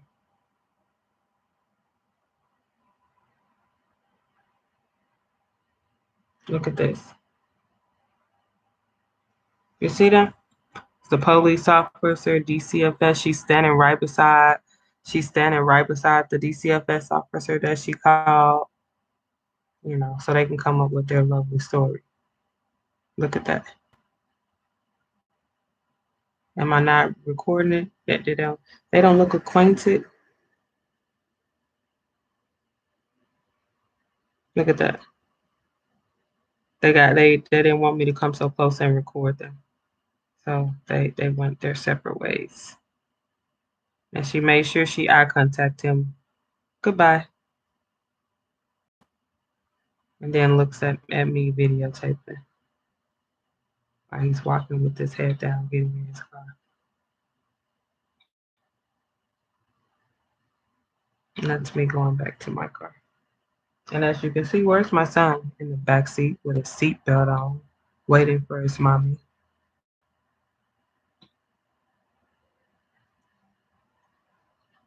That's him the same day. I don't know if I was telling him to get something out the car, but that's kind of how he was dressed at the courthouse when they say, he was raggedy or whatever. Swim shorts, little Walmart t-shirt, and some Crocs. That's your regular everyday play clothes. That's how he was doing anyway. It was the summer. Get up and do all his little work on the iPad. Then you have to turn in for school in the morning and go swimming or play with bubbles or whatever outside. So I'm in the courtroom. This is my ankle. This is one of the days. You see my ankle sticking out there like that? See how swollen it got? That's from them cutting the escalator off me. I mean, when I was in the courthouse. 12 motherfucking sheriffs surrounding me because we done went to the courthouse. My first time going up there to file the order of protection. This is an order of protection number. That's me file. I took a picture of one, I guess, when I was there. Arthur is the guy who came and helped me because they had told my son he couldn't be in the facility anymore. And so I call myself trusting this guy because I had met his ex-wife and child and all that. Work through Winolo and stuff with them for jobs. Um, and he had told me about legal shield and stuff. And so he told me he would come and be some assistance. And he just sat outside the courtroom with CJ while I tried to go file the order of protection for me during one of these times that I had to be there that I had been denied. Now, by that time, I was forced. I'm like, if I don't go get it now, obviously, call the police is not getting him. He's not understanding not to come back. He continued to come back. He even came back after I got the no civil contact order, which was the next week. So this is like a Tuesday, Wednesday, Thursday, Friday. I was in August 5th, 4:53. That's me taking a picture of my ankle. And they said I spent 7 to 8 hours in their papers. I spent 7 to 8 hours in the courtroom, right? I kept being denied order protections. I was surrounded by 17 sheriffs, police dogs, came back, told my son he's not allowed to be in there. All of this. I have complaints, the 98 pages that I read through when they first indicated me. Everything got underlined and changed that you know, I felt didn't represent the situation. Here's one of my unemployment papers from March 24th of 2021. Telling me that I have permission to continue to file. Um, this is the fee waiver that they just gave off the last appeal denial. But even in the appeal denial, they mentioned I was in the courtroom for about 7 to 8 hours. This is me leaving the court. Winfield, what that said right up there, Winfield. So I was in my car in the court at the courtroom with that sprung ankle. I was trying to get my son off the escalator. I had turned the escalator off on him. So instead of it going by itself, we had to walk down it, and I stepped and twitched my ankle and sprung it because they had turned the escalator off. You know. So, because it was such a horrible thing for him to be on it in the first place that 12 sheriffs had to come through. Even though I was just in a follow, and they had no daycare, they had nobody in there because it's pandemic, right? Not a lot of people, everything's on Zoom.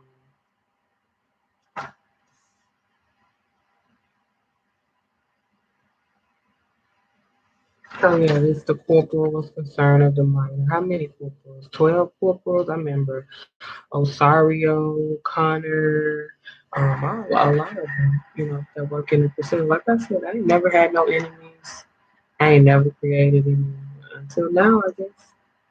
I guess if I go out, we know, who did it. Damn sure when no people were close to me, my real family and friends.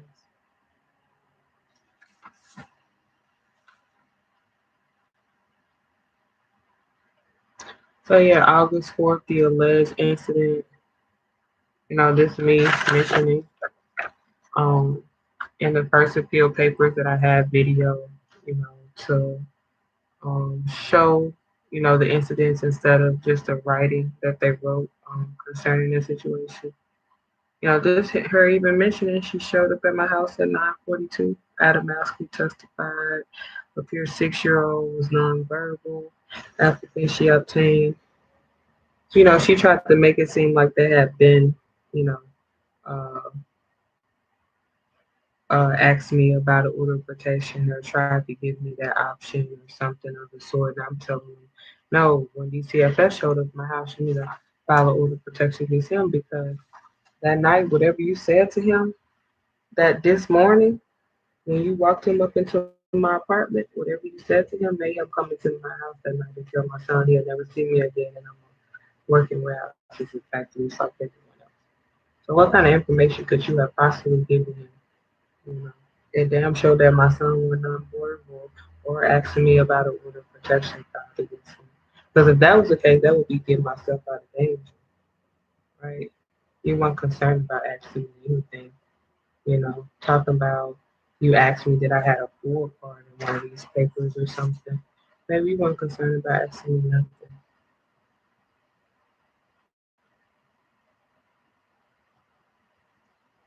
So, this them trying to make it seem like, my son was so horrible for, wanting to ride the escalator um,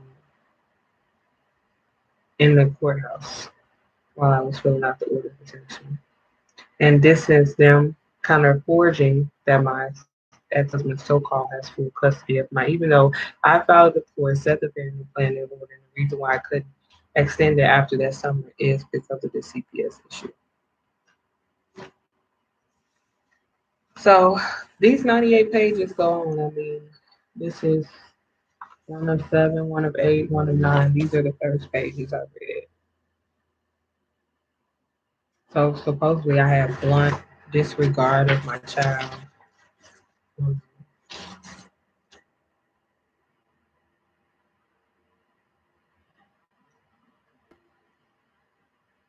Or I put him in a real significant or imminent risk of likely being harmed or left alone outside.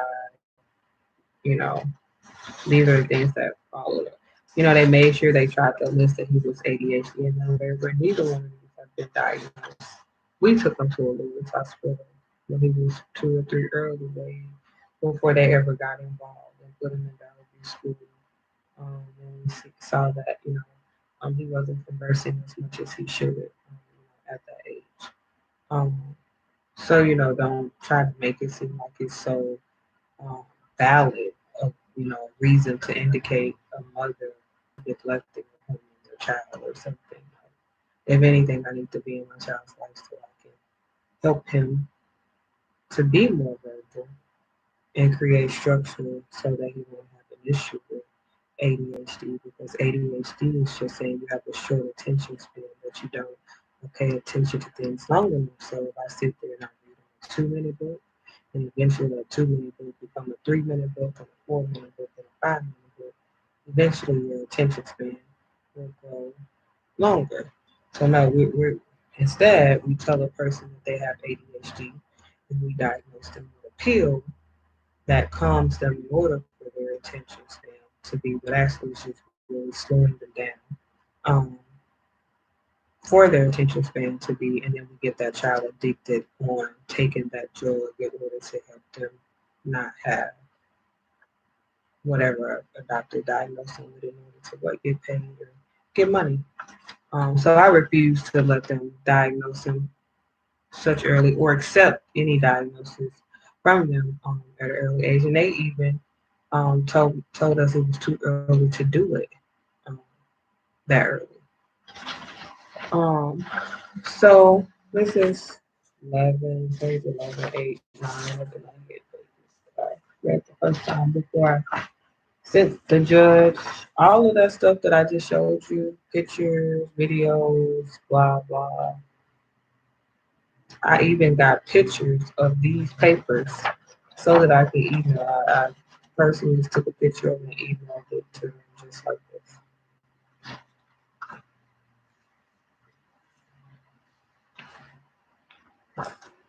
Okay, I got this paper, June 4th.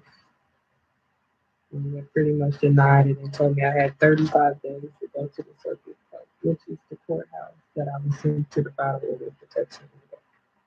It's just the people who use something was against me in the hearing. So how does that make sense? Please tell me. That's kind of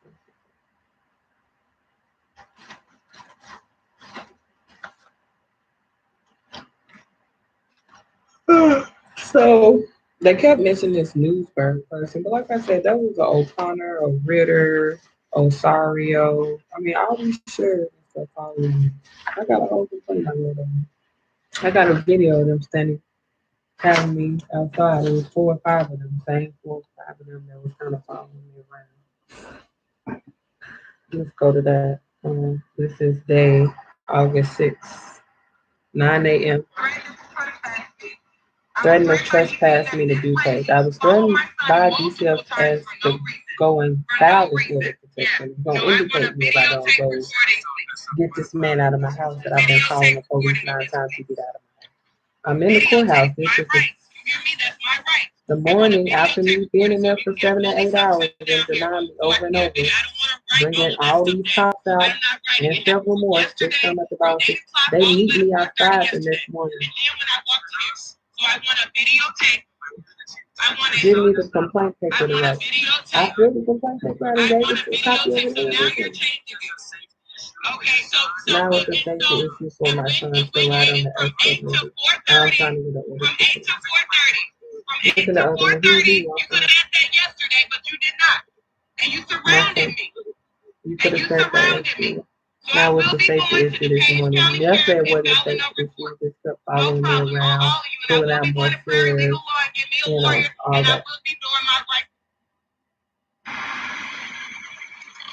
DuPage County Sheriff Office, Office of Professional Standards and Conduct, Citizen. It's the complaint. Supposedly, they were giving me runs around who I was supposed to give it to, who it was supposed to be given to. It's me still trying to work and pick up jobs. I was going to pick up a job at Myers. I was trying to make sure the guy had paid me. Oh, this is me trying to get my phone and stuff changed and realize I got to pay the phone off in order to close it at the end of this year. But I was at Verizon, like right after this happened.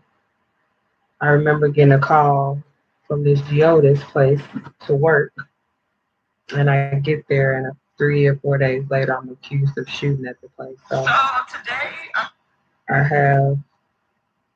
So I think this was to kind of help this story be more, but I ain't never had no gun. But you know what I'm saying? It was a lie in the video. She said she blocked.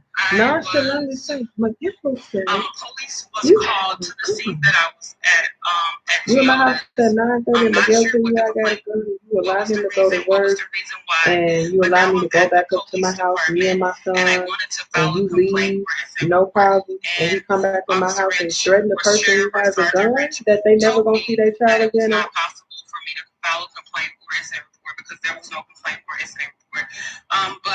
But they was telling me I couldn't file a complaint about the police being pulled up from behind my car. Just pulled up for no fucking reason. I'm at this place that called me to work for them. Through a temp agency now. Reason why I ain't got no reason to fucking trust a temp agency ever again. Right? Even if I did, if I did before, I damn sure don't now. So, and even still tried.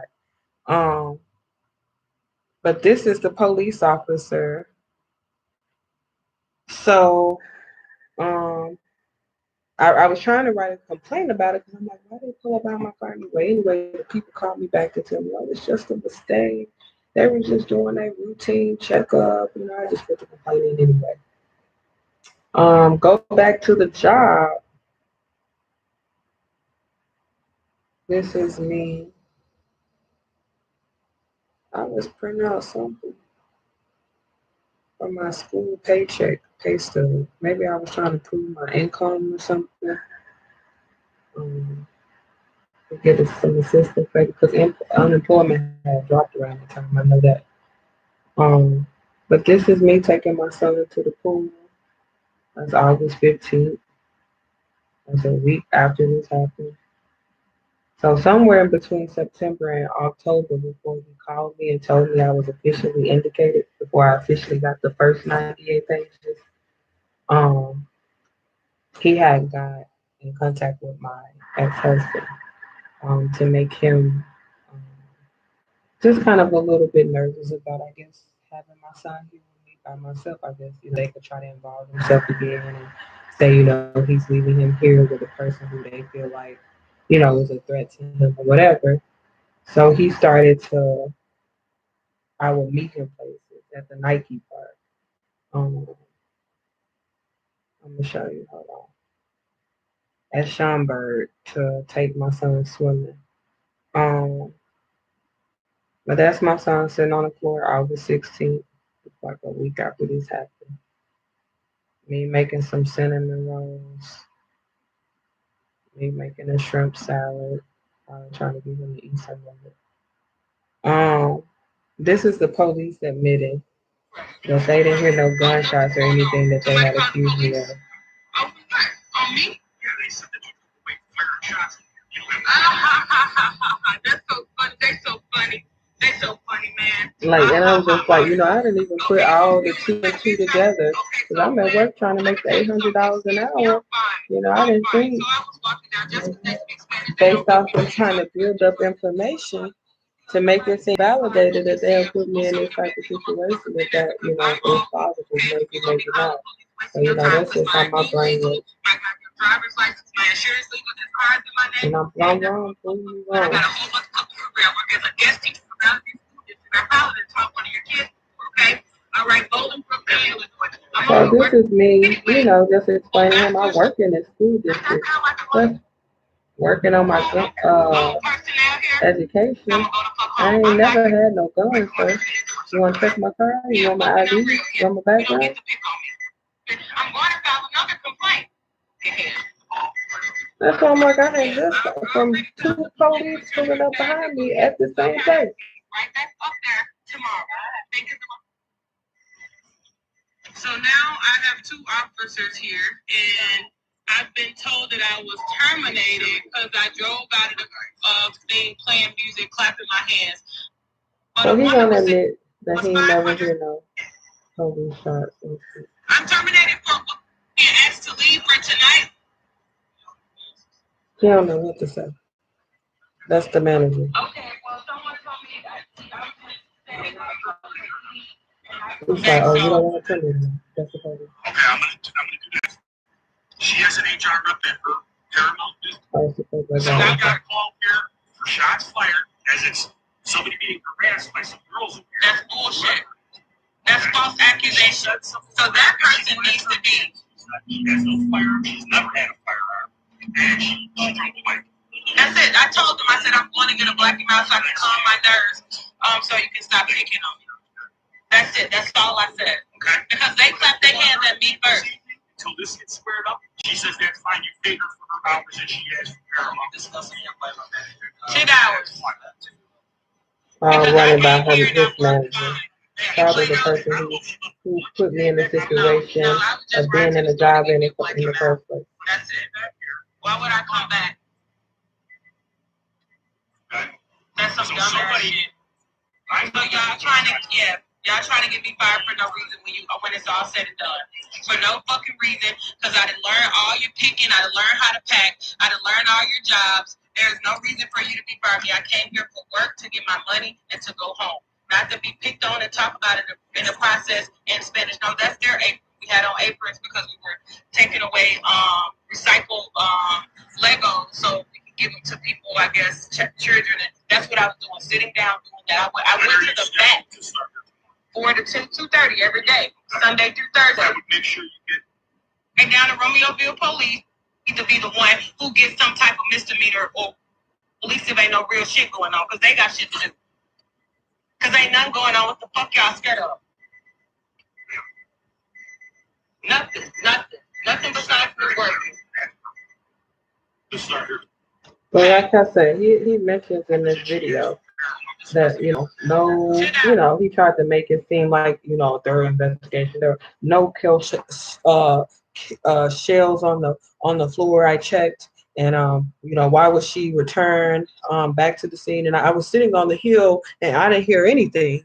You get what I'm saying? Because it's not like, you're not going to hear somebody shoot some firecrackers out here. We're going to hear, let alone some gunshots.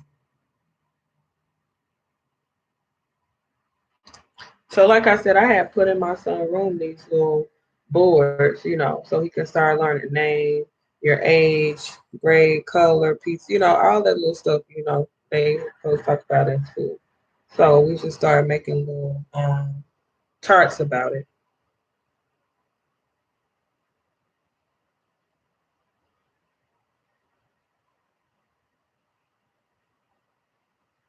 So this is the last time I think I had seen Art, because he had came to my house. And that day Miss Lori had fixed something to eat. And I had took a picture of it because she said she had wanted to meet him. And she said, tell him to come, but he said he had somewhere to go or something. But this man still came back in my house and had to be escorted by the police somewhere up in here. Like still, even after I got the no civil contact order from the sheriff's, filed the complaint, he still came back. Look at this, August 13th, me taking pictures of the holes he put in the wall, me taking a picture of the door. This is when the door was up. You see the hole in the back of the door? That's from him constantly slamming and closing, slamming. That's he was in this in my bedroom. I wasn't even in there. I was sleeping in my son's Between room. the hours of 8:30 and 9:30, or 8:30, between the hours, no, it had to be the hour between 9:30 and 10:30, because I was on lunch at 9:15 or so with the police officer. So I've been sitting over here since a little after 9:30, and I was just able to see the officer about an hour later because he was on 2 emergency phone calls during this time. So that's me trying to get a report of what the hell just happened. Because I'm just like, I'm just supposed to walk away from you, what, just claiming I had some in my hand? You just write an instant report up on me and just keep something on the back of my name. When I ain't never owned a gun in my damn life, I ain't never put myself in no position where like I needed one. I don't have a lot of money. I don't think nobody gonna rob anything from me. I ain't trying to take nobody's shit. I don't try to take nobody's life. I don't put myself in a position where I feel someone or, someone that I'm a threat to someone's life. Whether you take me as a threat is all your personal and mental, issues.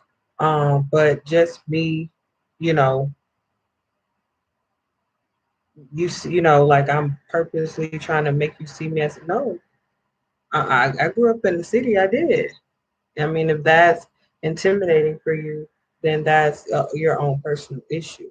That's something you need to wake up and grow out of and realize, nope, everybody didn't come from where you came from, you know. So, um,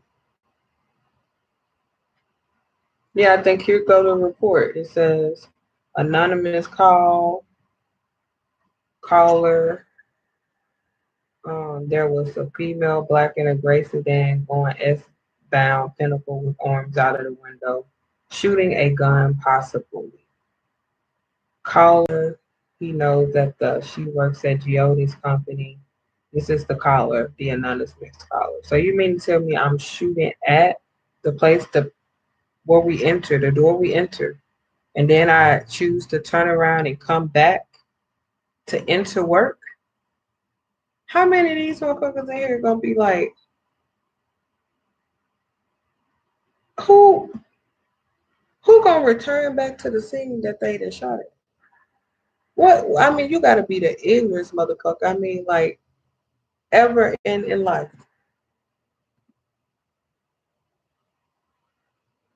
So at least you can give me that much motherfucking mental sense to think that if I did do something like that, I won't return back to the fucking scene.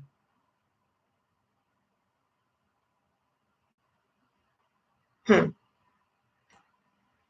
So anyway, that was a week after, I get all this paperwork from DCFS. Or no, I didn't get all the paperwork from anybody. That was a week after, the video report and all that. Um, this is me writing a complaint. Ritter, Keenan, Towson, Branch, Osario, O'Connor. All these people were surrounding me. Heavy blonde, said blonde lady, I ain't know her name. Several other security. Brown, Hispanic, 5'6", an officer between 10 to 20 officers. I put 2 advocates, protection services builder over gray and white hair, tall sergeant. He said he plays sports, able to, like, because it was some of them, like I feel like Brown, wasn't trying to make the situation, more. I feel like a lot of them was just walking around just being intimidating and harassing. I felt more harassed and intimidating than y'all will feel from me walking around with my son, trying to fill out paperwork and watch him at the same time on the escalator and ain't bothering nobody but y'all.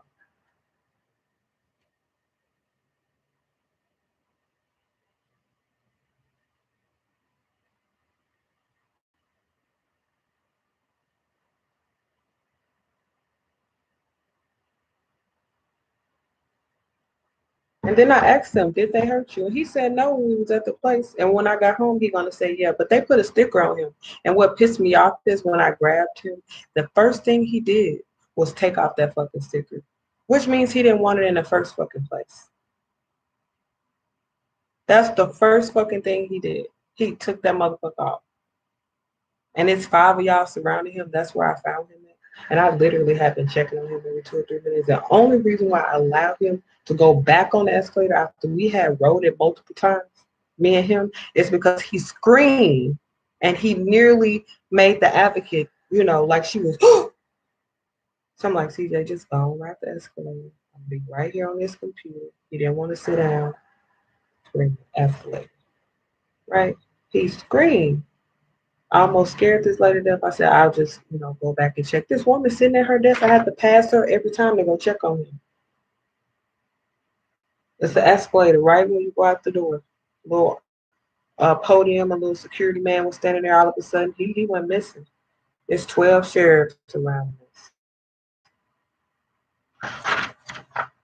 Courtroom at 8:15 Wednesday, 8 in the 5th to file an order of protection. My son had a temper tantrum because he could not ride on the escalator. I told him as long as he was safe, not touching anyone, it was fine. He knew exactly where I was, in which he did several times.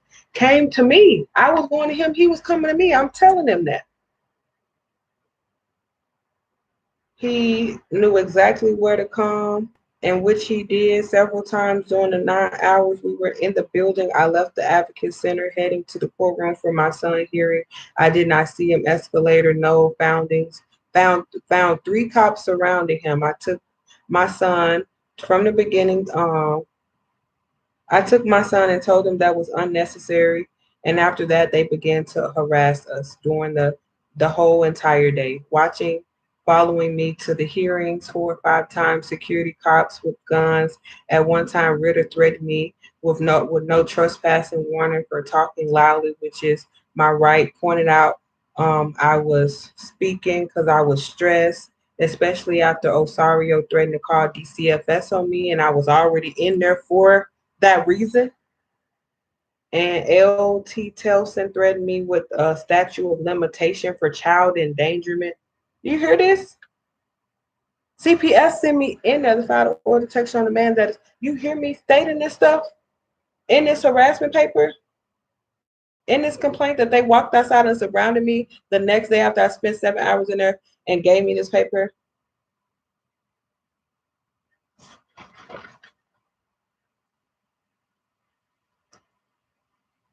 This other cop I can identify called my child special needs. I was denied my right to open a case. I was denied to open the case back up by two different advocates asked to go and get my son, who was safely riding the escalator during this time, to deny my order of protection right in front of him, which I made statements and thought, I guess I was trying to say I thought I followed the guidelines. Two judges, 3 different times denied my motion. Y'all end up filing to switch judges to see if a different judge would grant me an order of protection. Managements were trying to give me papers and force me to leave. The building mocked and harassed, insulted, threatened me and my son. Today, I returned to finish my appeal. Um, and tried to file a child support order because I was like, I need some help. Like either he had agreed he was going to try to help me, but I didn't want to keep his word. Like unemployment had failed. I was struggling. So of course I'm about to file on your ass. Look, no child support, no alimony. You still sitting over at your parents' house, and you look. I'm struggling over here with this man who don't understand. No, you literally can take my son on a whole trip to Florida. The priorities, the motherfucking priorities. So It says a no contact order. I finally got it. Oh, and file a no contact order. I was trying to finish my appeal for child support and file a no contact because I found out. Oh no, now it shouldn't be an order protection. It would be a no contact order. Okay, so that's why they claimed they denied it the first 4 or 5 fucking times. I was followed by police and then surrounded by 8 cops. Forced me to leave for no reason. I refused to talk because they all admitted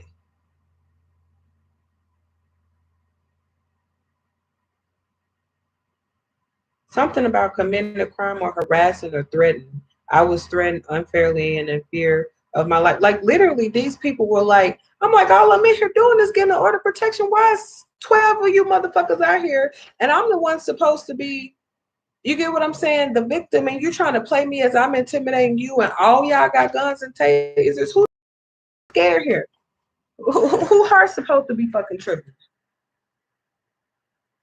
So I'm sorry, this is not my scare, but goddamn.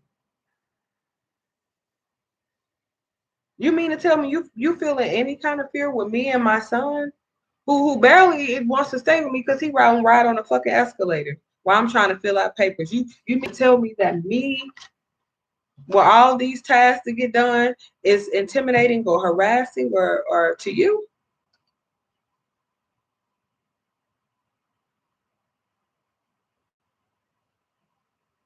So I told them, I was unfairly and in fear of my life, only trying to put me and my son in a safe, stable situation by getting the order of protection and the child support so I can be able to meet my take care of my needs. Um, and then I even mentioned again, it was 10 or 20 different cops, French followed, surrounding me. By some point, my son excessively at least 4 to 8 times. Look, I'm writing this in the complaint. This is after it happened. August 6, 2020. A signature of some complaint person. But I never got a phone call. Nothing. But these people made these threats to me. This man sent me up there and literally want to took these same people to testify me in this last administration here on April 15th to say that my son ride on the escalator and wasn't dressed appropriately, or the fact that I had a trampoline sitting in front of my in my apartment, or the fact that they feel like I was going to be a threat to their life, was reasons. These are testimony, these are the questions that was asked by the judge, by the attorney that was defending the state, to the DCF, I mean, to the sheriffs, to the DCFS officer, to the police officers who were appointed to testify. These were the questions that were asked of them in order for them to answer. How else would I remember that this was what was had conversated about during that time? Why? Because why was it even important how my son was dressed if I'm up there trying to get an order of protection against a man that's causing problems in my house? Who cares how he's dressed? If he was butt ass naked, you probably should have seen that it was a problem, an issue, not become my problem. You became my problem. You became more of a problem for me. You literally threatened me in this place, threatened to give me child endangerment, and that's what I'm in there for, right? Call the police at least 10 times from the emergency and some order protections that harassed yesterday and was sent out. Um, Cops yesterday.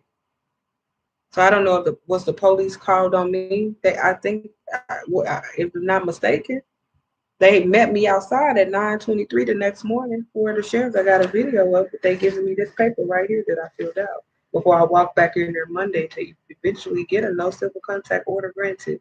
I had to refill out the paper, re-stand in front of the judge, everything. So the cops followed me to the hearing, entered before me, spoke to the police deputy secretary, who then spoke to the judge, made me go and get my son so that they could deny the order of protection right in front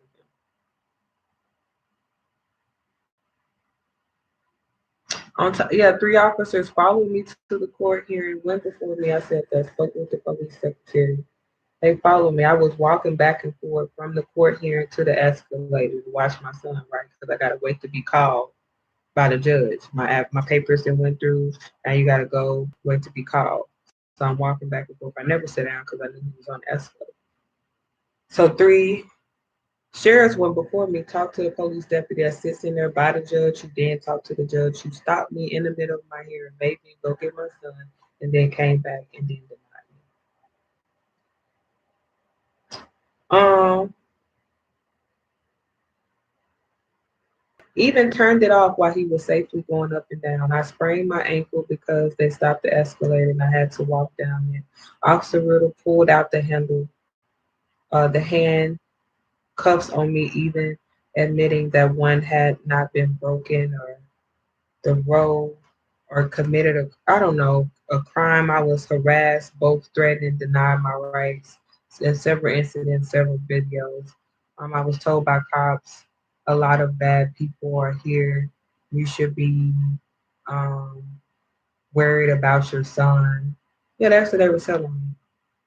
Like, 'cause, so many robbers and, gang, drug, even that, like, they ain't looking, robber ain't looking to take nobody's child or a drug dealer, or killer. And if you knew DuPage County, y'all know the killers coming in that y'all to put up on trial or on a hearing. You don't think y'all had that whole building video looking ready, on ready in corners? I thought I was the person. I must have been the drug dealer or the killer. The way y'all was surrounding me, y'all had a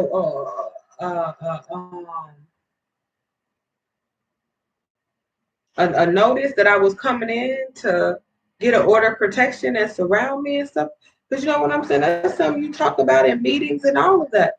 So no, I feel like I was in the safest place to be in DuPage. It's the pandemic. Most of the court hearings are online. Nobody even walking up these escalators. The last few times I've been in there going through this hearing where this woman is constantly trying to get me psychiatric evaluated by a psychologist. Um, no sheriff besides the two who stand in the front when you first walk in and the two who check your stuff. And then the one who sit right, they got a little security system where you watch computers and stuff like that right behind the escalator. They sitting right there. But just like posted throughout the facility, just on post, on guard, like they waiting for, you know, I don't even know, a child molester or, some of that nature to come through. And they be in their chairs sitting. I might as well be turning in circles. But you can took out all that time to do this to the person who's coming in there for order of protection. And then use all the information and say, oh, you neglect your child and put your child in danger in a matter of 2 to 3 days. Literally. You showed up at my house on August 4th. By August 6th or 7th, I had already been in this courthouse. I ain't heard, seen from you in 60 days. You done went to the courthouse, accumulated information on me. Went to my ex, accumulated information. I obviously went to Miguel and accumulated information on me. And come October, you're laughing on the phone, telling me that I'm indicated. DCFS officer who claimed in the video that you were only trying to help.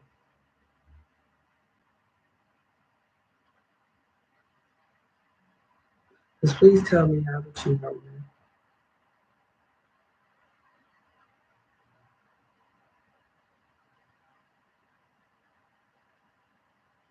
How are you benefiting me by going to my ex and making him feel like he can't even bring my son to my house?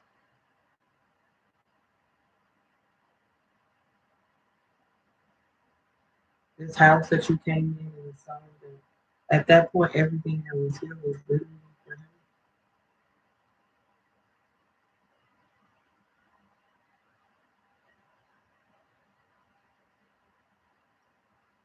So Of course, I can get into more details, questions, specifics, but that is definitely a rundown of my life here since 2014.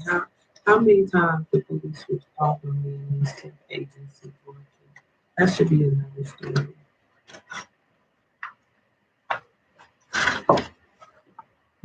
Because it continued. I would go try to find jobs. I went to Amazon, Michigan for a whole month and worked at an Amazon in Michigan. I sure did. After this happened, this is my son, August 25th, at the park right here in Western Lake. Um,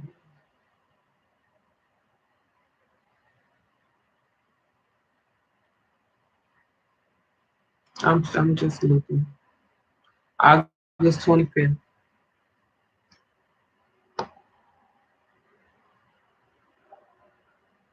I guess this was weekly. I don't know what I'm doing. I just want to tell you good night. I love you. And I hope you have a good day. Your first day of school tomorrow. You learn something new from your Oh, teacher. this was And the say night hey before my to all son's of your first day of school. classmates. And sit there and do as Daddy asked you to do so you can do well in school. Okay? Mommy would love to be with you, but I gotta work all week. And I hope next Thursday I'm gonna start doing your schoolwork with you too, okay? I love you. I hope you have fun with Daddy. I'll call you or text you or send you another video. So Mommy loves you. Have a good night. Bye. So I guess that was me saying him a video because I was about to start school the next day.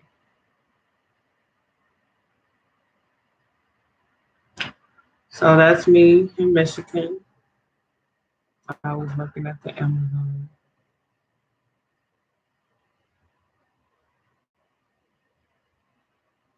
See if I can.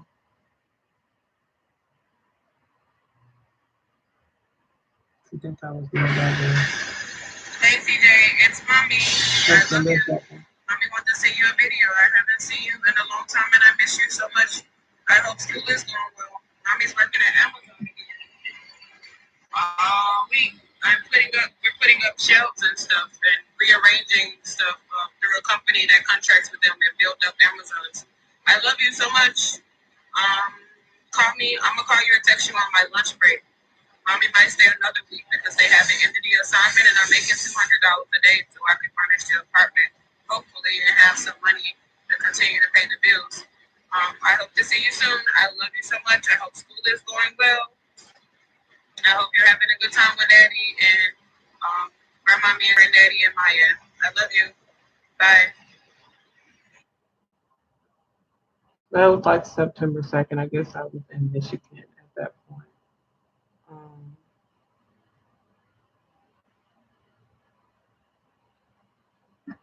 so yeah, that's me in Michigan. You know, someplace.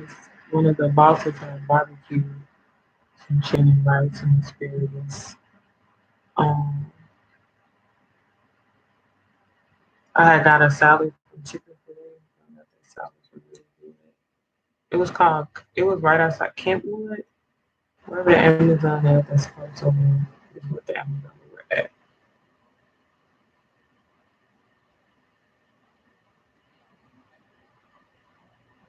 You know, that's me getting ready for work one morning.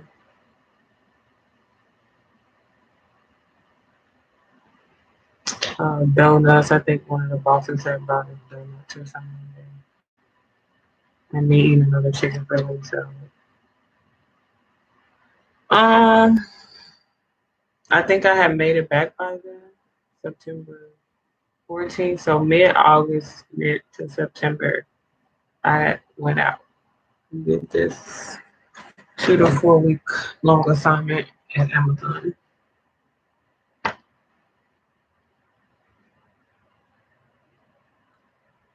So let's see with TJ again. I think I had met his dad. Then his dad had called me, tried almost went off on me one day because he thought I was with a man. You know, I guess after I had confided in him and told him about all the stuff that happened to me. But I was just with Miss Lori, so I had took a picture of Miss Lori, like, you know, stuff. You need to really stop tripping it. Not that it's your business anyway, but here you go.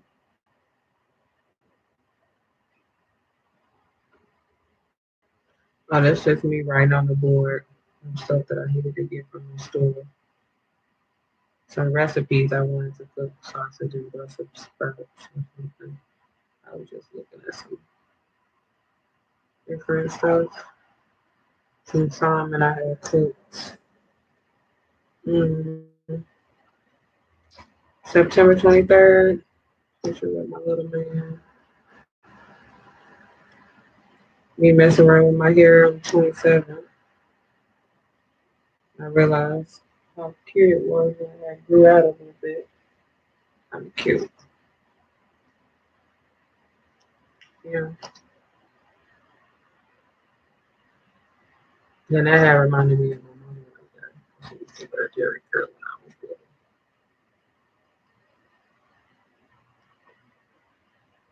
little. Me and my son was taking pictures. Like I said, at least one person had to sleep with it. Me playing around with my hair. Was fun. Here, cooking catfish.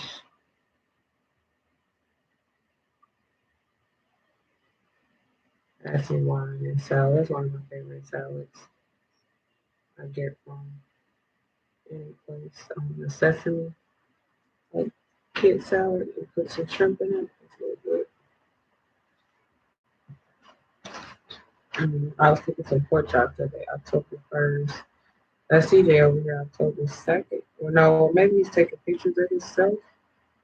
It looks like he's here. Yeah, he's here. Look, and I was using FaceTime taking pictures and stuff, so kind of confused. By that time, one of my friends, Skylar, had tried to hook me up with this guy had took her out for her birthday friend. So he had bought me all these flowers and wine. I had told my wife to it over, and I did. And not knowing that he was gonna buy me bottles and bottles of wine. But I think I don't even think I just went into any details on my just okay, I'm just not in a place for a relationship. I'm not gonna keep allowing you to take me out every day and all that. Really want to get in a relationship because every day he's literally was you take that leave, you take that leave, you take that leave. You can just go to Chili's on the street, you take that leave. Okay.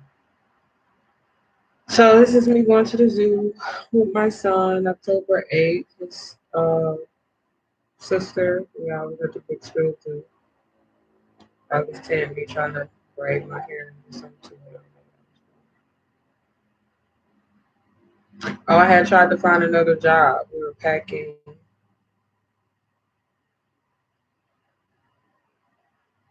some mobile stuff, stuff they be selling in mobile. All the skittles and stuff like that. Putting that stuff on the train so we get out to all the gas stations every day. This is me and Schubert. I had met my ex-husband at the hotel to take my son swimming, like I told you. I like to take the swimming. This is in October. So it was around this time I got a phone call from BCFS mid-October.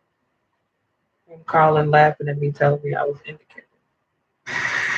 This me taking my son swimming. Weeks before. He likes those little rings. He likes to find me.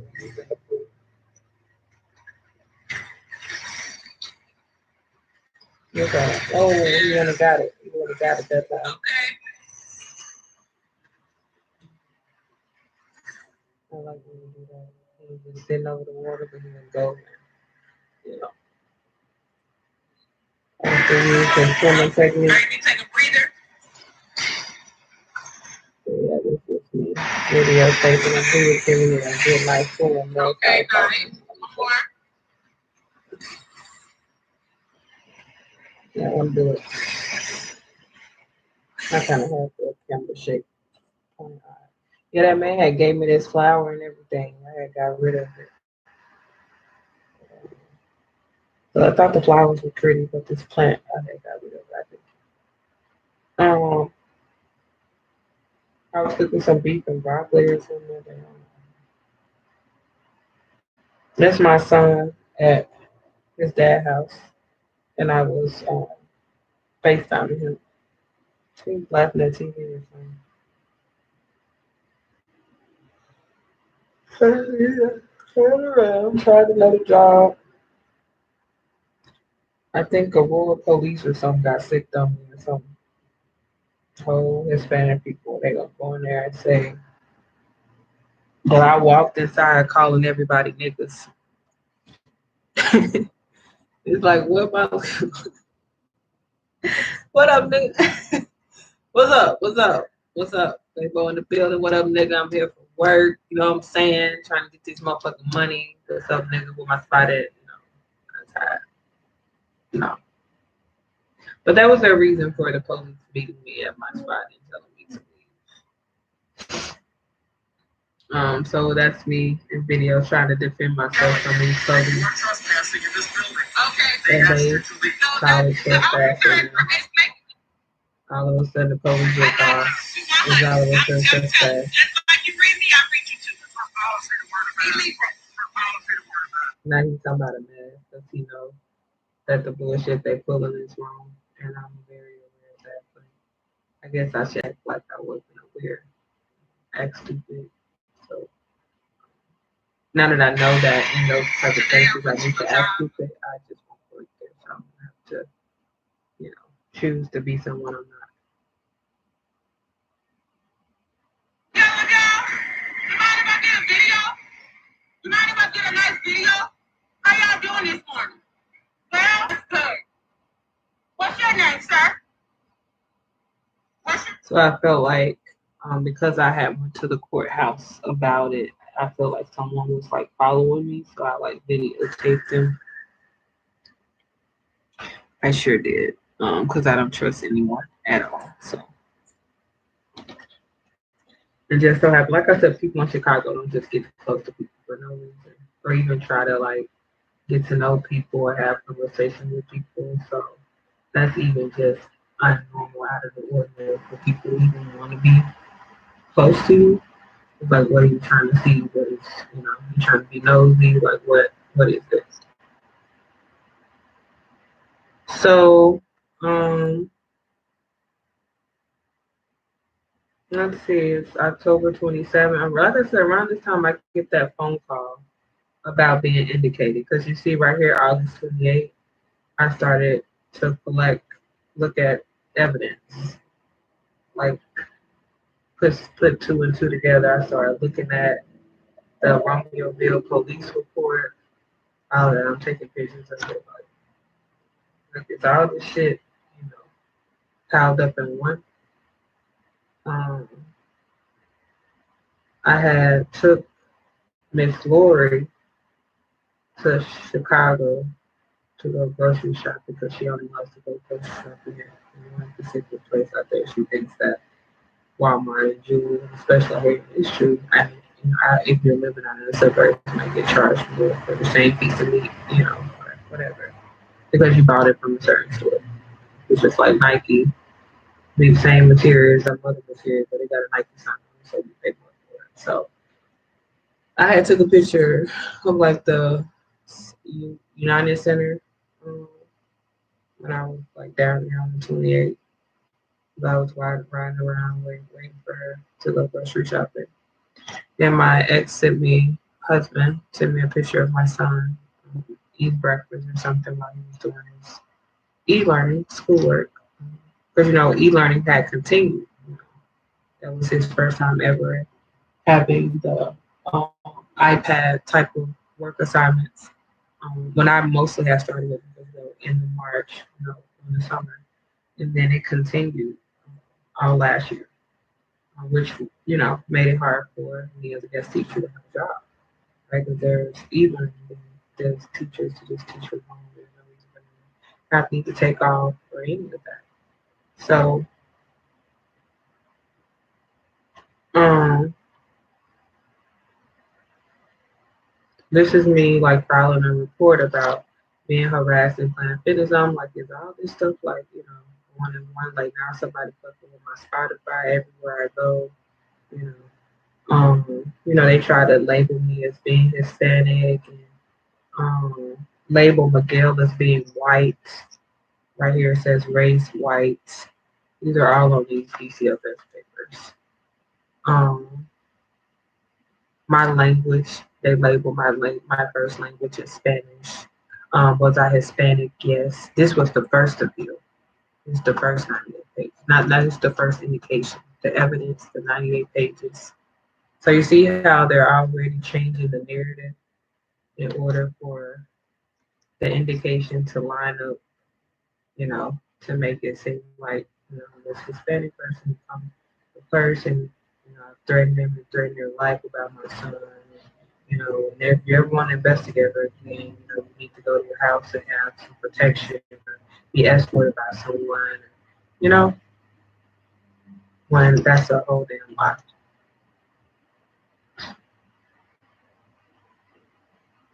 So yeah, this is me. These are the emails I had first started sending the judge. Um, Reading all the 98 pages that they emailed. This is October 30th. When I said mid-October, I got a phone call stating that I was indicated for something I didn't do. They was laughing on the phone. Same man that was in that video that I showed you in the same live. So this is me reading every page, crossing out the fact that I am not fluent in Spanish. It is not my first language, English. You know, um, it just kept changing. Just a lot of lies. I'm writing on the side of it. You know, I was asked to go to the court by DCFS. That's what it says. I told them that the advocate, um, got scared by my son, so I allowed him to ride on the escalator. Me and my son were surrounded by police officers while we were there. Um, but this is me. To about 15 minutes time. It was literally a few minutes at a time. Like I just left my son for 15 minutes at a time. Just like, and by that time I'm like, it's 12 of y'all out here. How about y'all just watching instead of making my life harder? I'm trying to get the motion granted. As soon as I get it granted, I'm out of y'all way. We out of y'all space. You ain't gotta never see us again.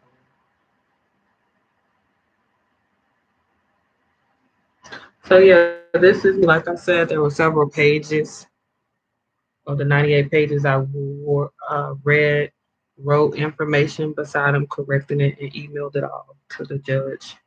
This is all that. October 30th, October 31st. See all them papers I took a picture of. Where's Townsend? I don't even know why I was there and took a picture of it belonging stuff. October 30th. I took a picture of that for some reason. This is me putting all the information in the post office because, like, I just, wanted to keep it in the area where I can go and get it when I needed it. And the fact that the police um, had accused me of shooting someone. Literally, I had went through um, what are those people called?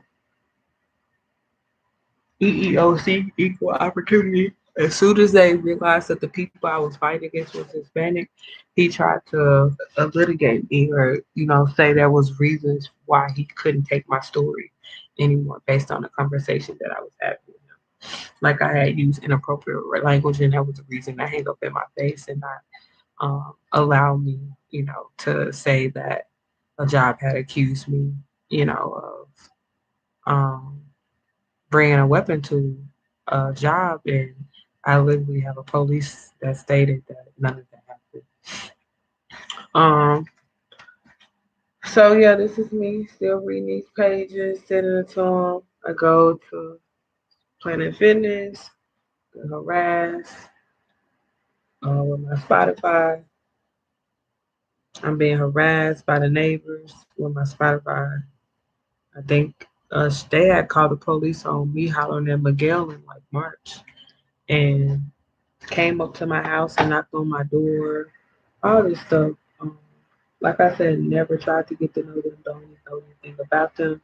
I think I dismissed them as soon as they called themselves knocking my this is not your apartment. please stay fuck away from my house. Like you don't hear me trying to get this man out of my house. You don't hear me telling him to leave and leave me alone and stop fucking with me. Like, so I did tell them that, but I'm just saying, why the fuck are you knocking on my door? Like I never had any of these conversations with them. Like you need to get the fuck away from my house. You don't pay rent here. And I remember when a boyfriend saying you're right, and I slammed the door. That's pretty much it. So this is me, October 31st. I was reading the pictures and I had went and hung out with my son that evening. Um, Probably rode around with his father somewhere. See, by then, you see, at best I had talked to his father. He was scared to even, you know, leave my son with me unattended, so DCFS could have something on him and say, okay, well, you left the person we indicated unattended with. You know what I'm saying? So I end up going with, because I remember talking to my son about his teeth. I found out his teeth had fell out. I was like, ooh, man, you got, similar. Mommy got no teeth.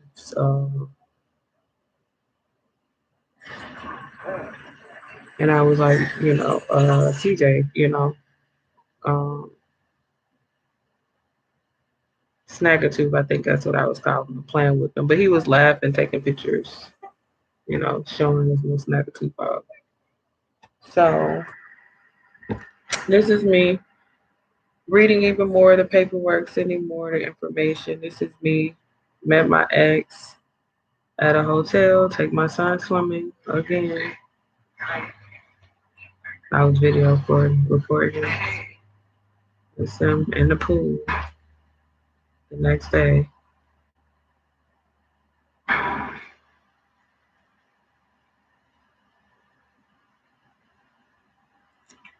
Um, so this is like a whole month passing by, fucking with my Spotify all through November bullshit. I went and voted. I think my ex that really took me to vote, or I went and voted. Anyway, my son ended up being with me, and I took him bowling that day. So that's him with me. That's why I always post them pictures. It's like the last time I remember spending like a whole day with him. You know, that was November.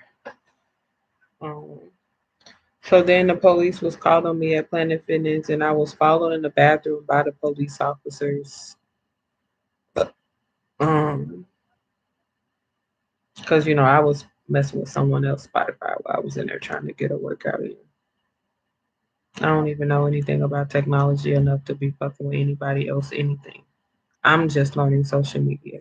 The only reason why I got a Facebook is because of this fucking incident. Because I was trying to get a GoFundMe for a fucking lawyer, and they said I had to have a Facebook. So I just started befriending all the people I already knew from high school to college.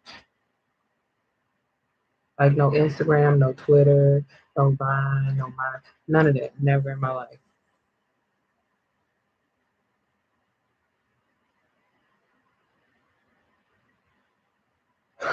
So I guess that's me going to the place and letting them know, like, I think I got an email of me telling them, what happened on the Spotify and all of that. All of those. So somebody said like screen record or whatever, but I'm just all live it. Maybe we can make a whole movie out of it. Um, so I think that was me reminiscing. I was looking through my old, and that's me. I don't know if I mentioned, but my brother had an old school Chevy on like 24. That's when right before I went to college.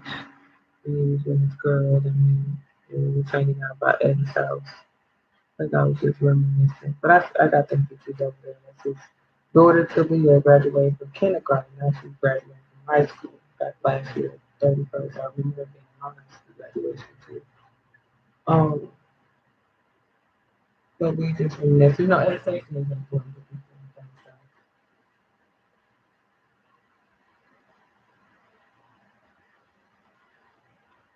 and things. This is November 7th. My son at Chuck E. Cheese. Some about my ex-husband didn't want him at his daughter's sister's wedding because my son don't like to listen. So I didn't want him to ruin the wedding. So I was with him the day I had went and voted and took him bowling, but that was that weekend, I think. He was like he was going to go, but then he was like, you don't think CJ gonna act well. So CJ ended up coming with me, and then we went and got gift card from Charlotte Roots, which I know she liked the shop, from your nephew to happy, congratulations, you're married. So dad's house for school that week. Um, this is me November 8th. I think this probably right before we may have went to the promenade to go get it or whatever. We were just playing. He eating ice. He loves ice and Cheetos.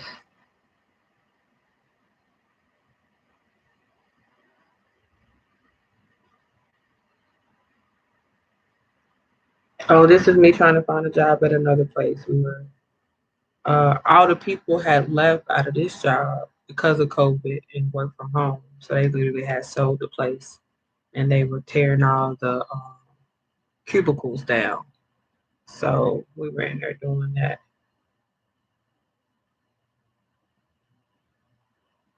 Yeah, because I remember taking pictures looking over the lake. That was in November. Yeah, I mean, taking a picture at the job. That was November 10th. So we went to Chuck E. Cheese again because they make you take these pictures when you first go in because of the pandemic because you couldn't do the sticker things anymore. So you take a picture with the person you come in with supposedly. It used to be like you get a sticker, that person gets a sticker, the same number, so they could check when you leave out. It's supposed to be for safety issues, whatever. So that's Bailey. That's one of my neighbor's kids. I was hanging out with. We had went to Chuck E. Cheese together in November. So yet another job. The Hispanic lady didn't like me, so she got her second shift male boss to call the police on me. And here's my leasing agent, a leasing person mocking me because I was upset about her getting this woman to call me and try to evict me when she knew she was going to get the housing assistant thing in December, and that the reason why that she didn't get it early is because they chose that they wasn't going to fill out the implication because they didn't want to give their tax information up. And then a charity called them and told them, it's not like you have a choice. It's federal. You know, you're obligated to do it. And then so that was her mocking me and upset because she had just got this person who just started working to call me and try to put me out my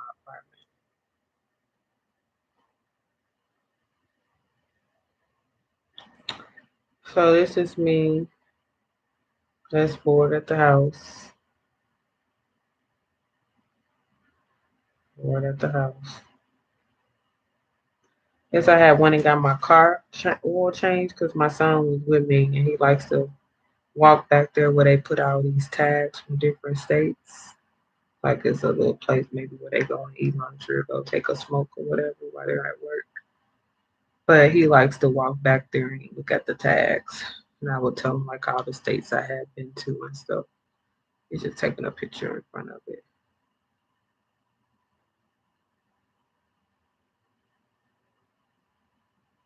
So here's the last place where I saw this officer who arrested me after November 15th. It was 3 weeks prior to me being arrested.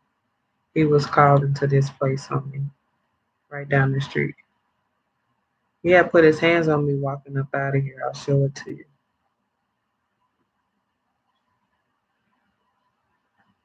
So let me see.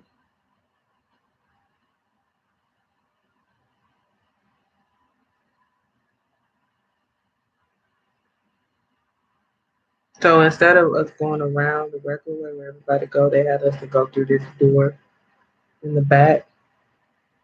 Had me to go through this door to exit the building. So as you can see, I go to the door and he's in there sitting down. So all I'm asking him is give me a letter and say exactly what you told me. The reason why you're firing me is because somebody that worked for you don't like me. That's what you told me. So, oh, there's is that Buck? I don't know what his name is, but I felt like he was out there too that day. I got arrested. So let me see. Exactly who you are, who offered So I this, started. because these people have trying to get me fired. I need all the information for you. Okay, please don't touch me. You hear that? I'm walking this way. You're You hear interfering him? with me. You hear him? Oh my God! You hear him? You hear that? I said, please don't touch me, sir. He started getting close to me. Who here gets close to a person? Look. Set up some type of trespass to the because these people have retaliated against me for no reason and trying to get me fired, and it's so sad. I need their names. I'm sorry. I'll get all the information for you. Okay, please don't touch me, officer. I'm not touching you. I'm You walking see this that? way. You're interfering with me. Why are you that close to me, sir? And he tell me to stop moving. But at the same time, he's telling me to ask, and he's behind me, literally like nudging me. But then, to make it seem like this is the same man who put his handcuffs on me when I got attacked on December 15th. So that's me. By that time I had got my recording back on. But when I had entered that door that I'm talking about over there, a man was sitting out on the bench recording, and so he have no he stopped, and so that's when I kind of took off running. While I'm hollering, "You lying!" Call the sheriff. You're lying. You're lying. He walks out to my car and kind of stand in the grass, and I'm in my car. He said, "I'm arresting you." That's what he told me. So I guess he did exactly what he said he was going to do.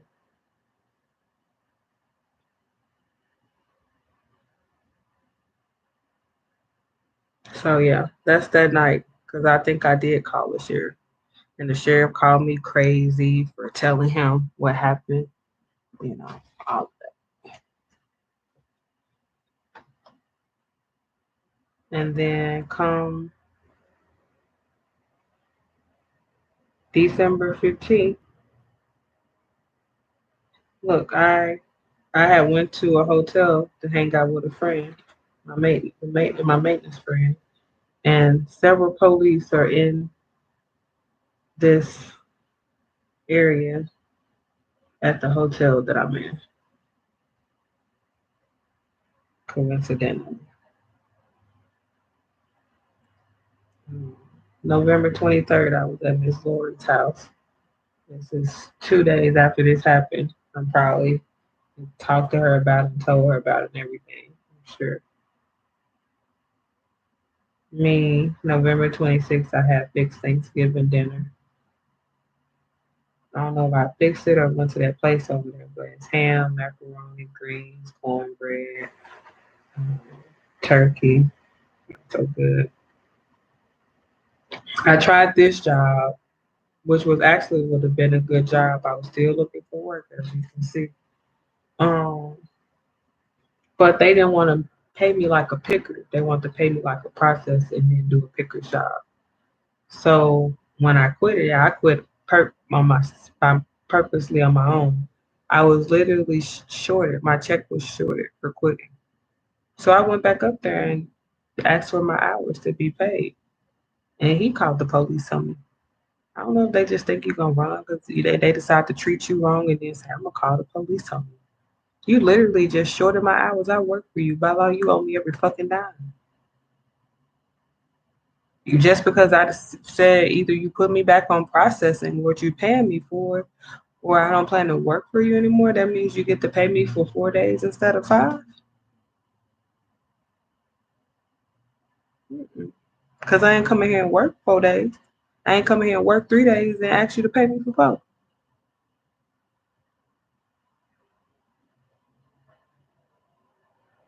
So this is me in December. I don't know if I was just taking picture of the information. Oh yeah, the housing information. The woman trying to threaten to put me out here and got hired another woman in the leasing office and called me. When they knew they was going to get the grant from the housing. So it finally came around December. It did. Um, I tried to get another job. I think that was Sony around Christmas time. They was packing PlayStations all damn day. Um,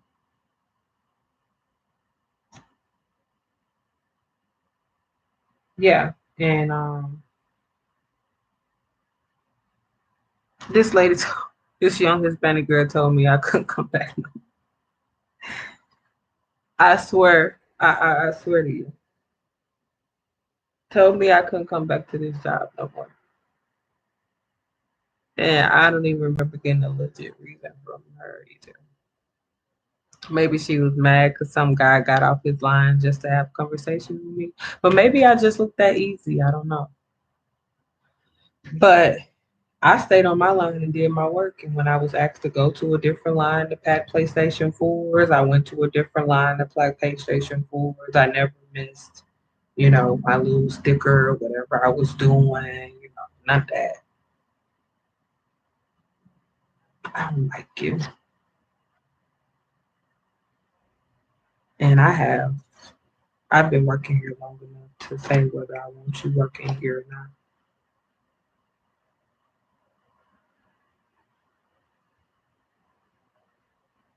So you see why I ain't interested in walking back unless I'm working for the company itself, where you don't get to treat me like, and I ain't, you know what I'm saying? I want to work solo, independent. That way you don't get to say I said anything to you or say you said anything to me. Ain't no point. What's we can be talking up here? All this stuff is just physical labor. I ain't no reason for us to have conversation. You ain't got to think about it or nothing. Once you do about 20 times, you pretty much got it.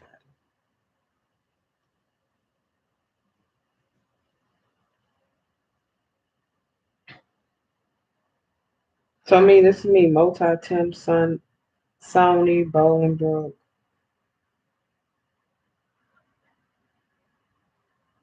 wrongfully terminated, Sony Assembly.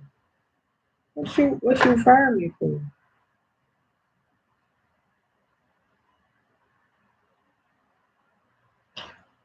For real, I put in the paper falsely accused, have no idea of what's going on, but threaten to call the police on me. Awakening request personnel file from temp agency in business. Awaiting a reason why. Told me I could return after the situation is resolved, but the situation never gets resolved.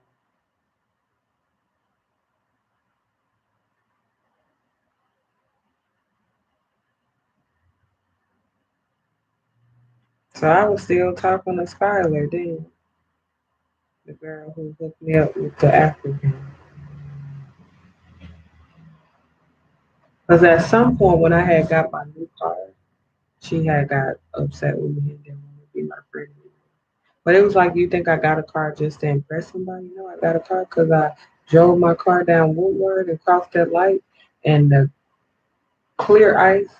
regular ice went to clear ice, and my car spent, and the back of my car ended up in the goddamn wooden fence, and my whole windshield was out. That's why I end up getting a new car. Not because I'm just, ooh, let me look better than you. Ooh, I'm doing something better than you. No, I don't care. I'm not even paying attention to you or your life. I don't care what you drive. I don't care who you with. None of that. I'm doing better than me.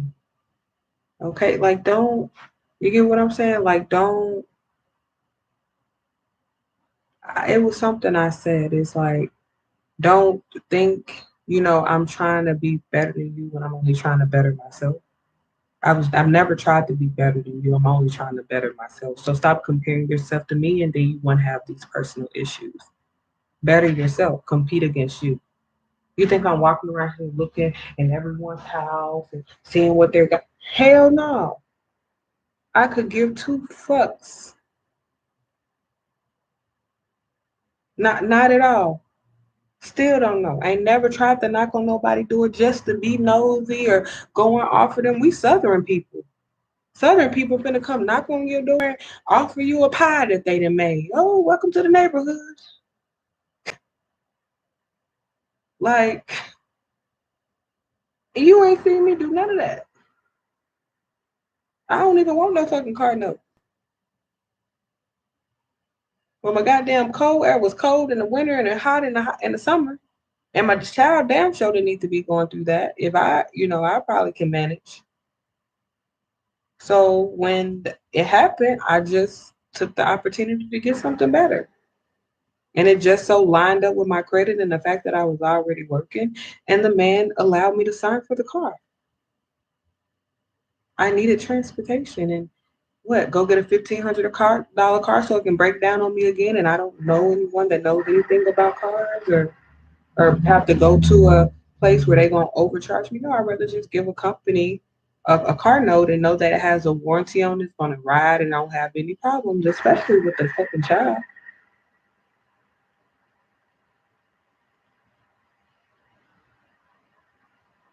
So that had to been this is March of no, that had to been what early of last March? That last month? Yeah, last March. No, that was the year before. That was the year before. So maybe we had got back friends again because I remember her like not wanting to talk to me or something or being upset, but she did. She had been going through like ticket issues and trying to get her license and stuff like that. And I don't know if it like made her feel some type of way, that I could just like go and get a car and she was still having license problems. But it was like it wasn't that wasn't the point. Like you know what I'm saying? Obviously, and then I'm a little older than her, like and then I put in, more time in one job, that literally put up a retirement for me, looks as a stable income.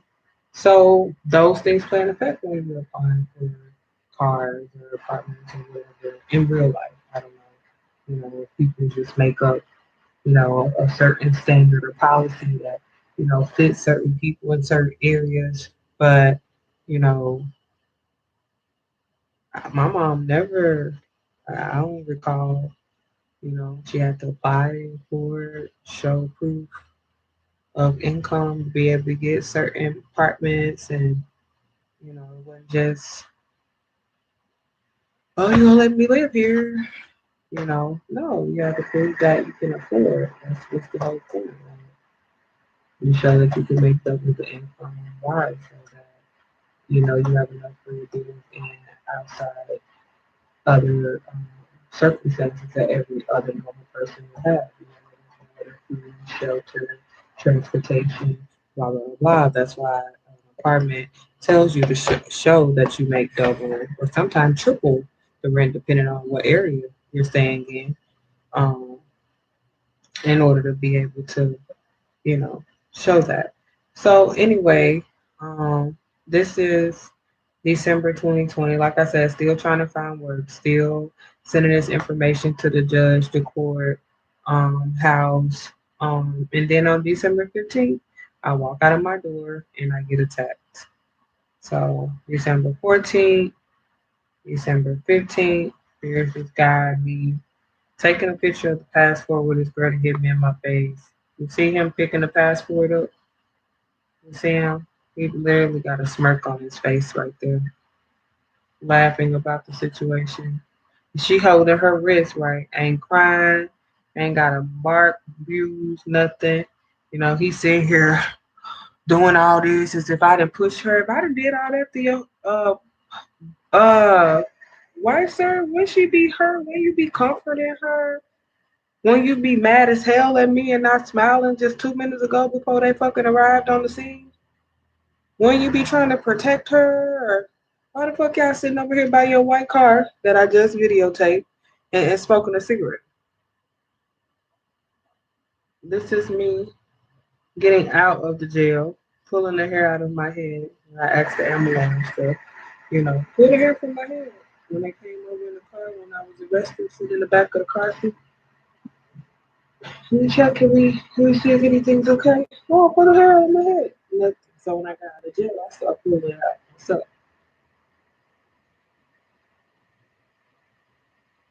you see that? This ain't like I'm combing my hair out. These are like bald blobs. And she had some hair in her purse, and it was in the car. I'm telling them to check none of that. None of that. This me in the hospital explaining I don't have the video that the man deleted. So like I said, all this evidence been in my phone the entire time. Nobody has mentioned it, talked about it. It's not even part of the incident, even though these are things that took place on that day. These different things. And then all of a sudden she just started holding her wrist. So I'm looking at my hair right now. And as I was trying to get You the see medics to this? I'm see pulling this hair out morning of when the my sergeant was head. over there by him, Literally, I'm just, that she and had it's just pulled coming out out, of my hair. So coming as you out, can see right coming now, out. I'm still pulling out hair. I'm doing that now. It's just coming out. No, it ain't just coming out, baby. This is shit that she had already literally detached When from she my scalp. grabbed hold to my head, and I asked them to check to see if I had any bleeding or anything. And they said that I You see refused to be that? seen, but that's See a how much lie. hair I'm pulling out? But as you can see, I'm still pulling more and more hair from my head. And I have pictures of her boyfriend picking up his passport off the floor after hitting me in my face. And the fact that I was recording the officer when he was running over to arrest me. I literally was. When I threw my phone, he picked up my phone and he deleted the recording. So I'm going to go to Verizon Wireless and I'm going to find out a way that you can bring back deleted videos. And that'll prove my case, period. So like I said, at that point, I didn't have the video. But this is just the hair that came out of my head when I was sitting in the hospital. Not alone the hair that she had in her purse and that she had held up after she had attacked me and if she had wanted to go at her. Literally held up to the apartment, had all my hair in her head. Like she had. This is them turning me down, telling me they won't give me no MRI. You know, I need to leave the hospital, all of that. December 15th, I'm showing my busted lip from when the purse hit me in my face. I didn't realize my lip was busted until I took off the mask and saw the blood inside the mask. And then I'm maybe at dentist by then, the Bolingbrook Hospital, because my mom was like, just go outside the place and see if they'll just go in there normal. Don't say you've been attacked and then just, tell them you're in pain. And they told me I had a pinched nerve, literally. And so, um, um, I took off the mask and saw blood and realized my lip, was bust from when she had hit me in my face. But literally, she turned around and took her purse and boom, just right there, right in my face.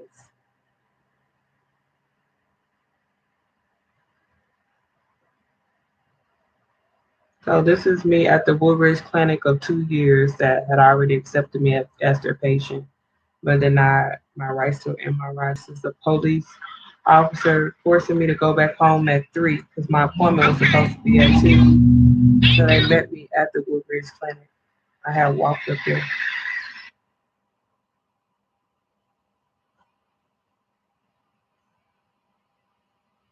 So like I said, I eventually no, this is the handcuff marks from when they put the cuffs on me.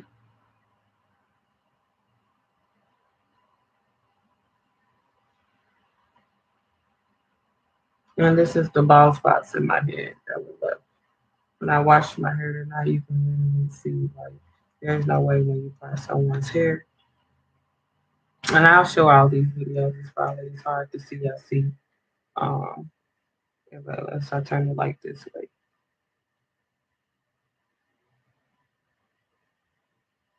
But yeah, see how there's no way that's not a part.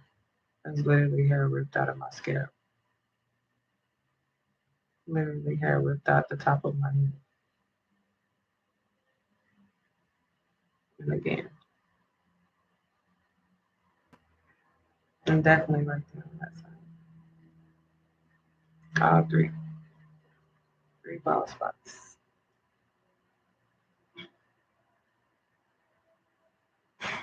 This is the medicine that they offered me, but I still have it down there. I never took it. I have the medicine, the hair, and all that.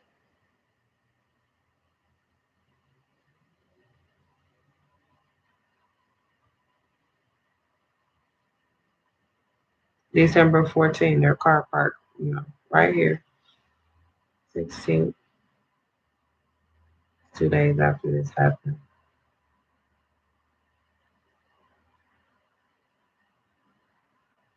December 18th, my neighbor, who I felt like knew, you know, I was, gonna get attacked or whatever, and another lady out walking the dog, standing by my house talking out loud. You can literally hear. If you talk loud enough, you can hear everything anybody says about you.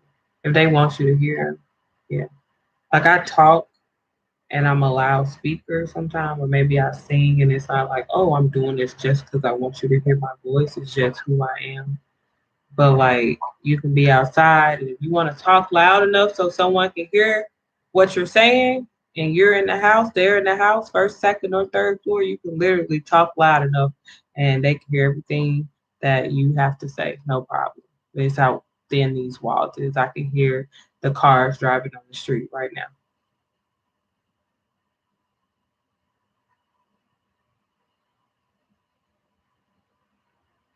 So me, videotaping the man who literally ran over to me. He telling me to back away.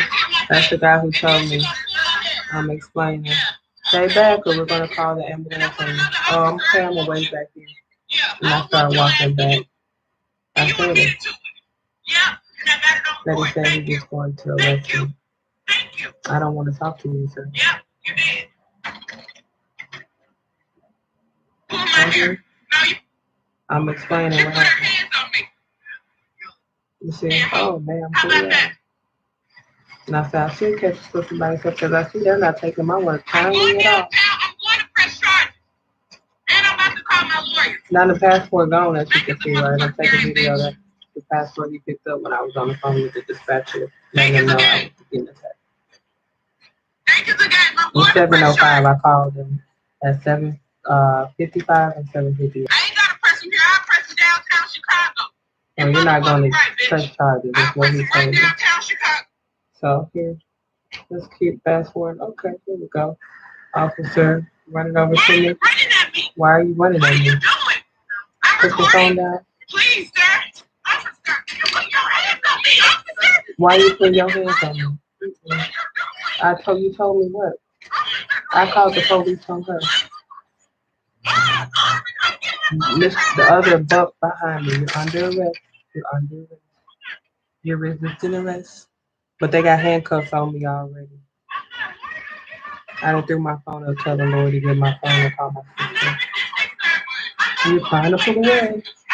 I'm standing in front of a whole fucking truck.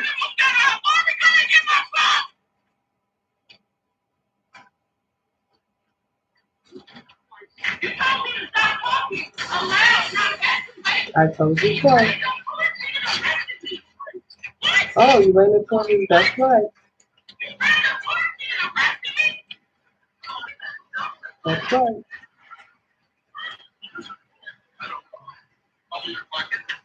Where's her phone? I don't know. Probably in her pocket. My phone is sitting on the floor right in front of this apartment. He goes and picks it up and deletes it. I found it in my deleted videos. Why am I in the emergency room that day stating that the police officer picked up my phone and deleted this video? I would have never had this, right? I have no fucking evidence that this man ran over to me and did this shit to me. He literally, and the man's flashlight it let me know that he deleted the video. While I'm in the car, he did this, the flashlight. He was letting me know that the video deleted. They cut the phone off and put it in the car that I was in.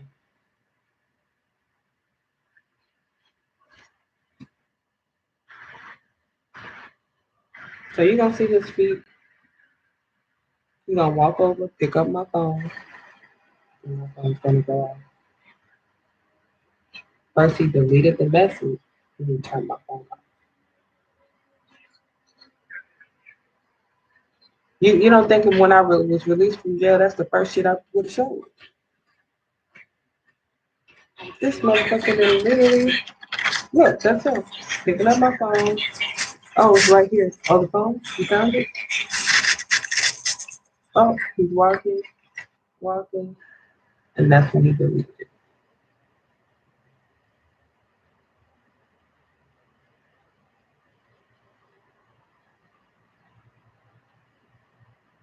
So I'm stating in this hospital video, right? That happened that morning. I got out of jail. I called the ambulance. They take me to emergency room.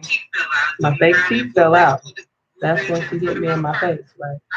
These are loose teeth. Anything, I can pop it right out. I can make another one. He decided to tell me that I might go down for battery and all these different things. Then all of a sudden, she just started holding her wrist. So I'm looking at my hair right now, and as I was trying to get the medics to see this morning when the sergeant was over there by him, that she had pulled out of my hair. So as you can see right now, I'm still pulling out hair.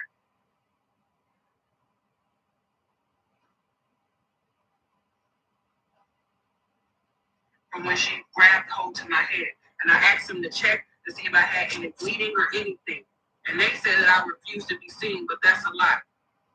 They refused But as to you touch can my see, hair. I'm still pulling more and more hair from my head. He came over there And and I said, have pictures of her boyfriend picking up his passport off the floor after hitting me in my face. And the fact that I was recording the officer when he was running over to arrest me. I literally was. When I threw my phone, he picked up my phone and he deleted the recording. So I'm going to go to Verizon Wireless and I'm going to find out a way that you can. So don't you think that would have been the first thing I showed to in the ambulance going into the emergency room? Nothing. I'm sitting there at the hospital stating that I don't even have this video anymore.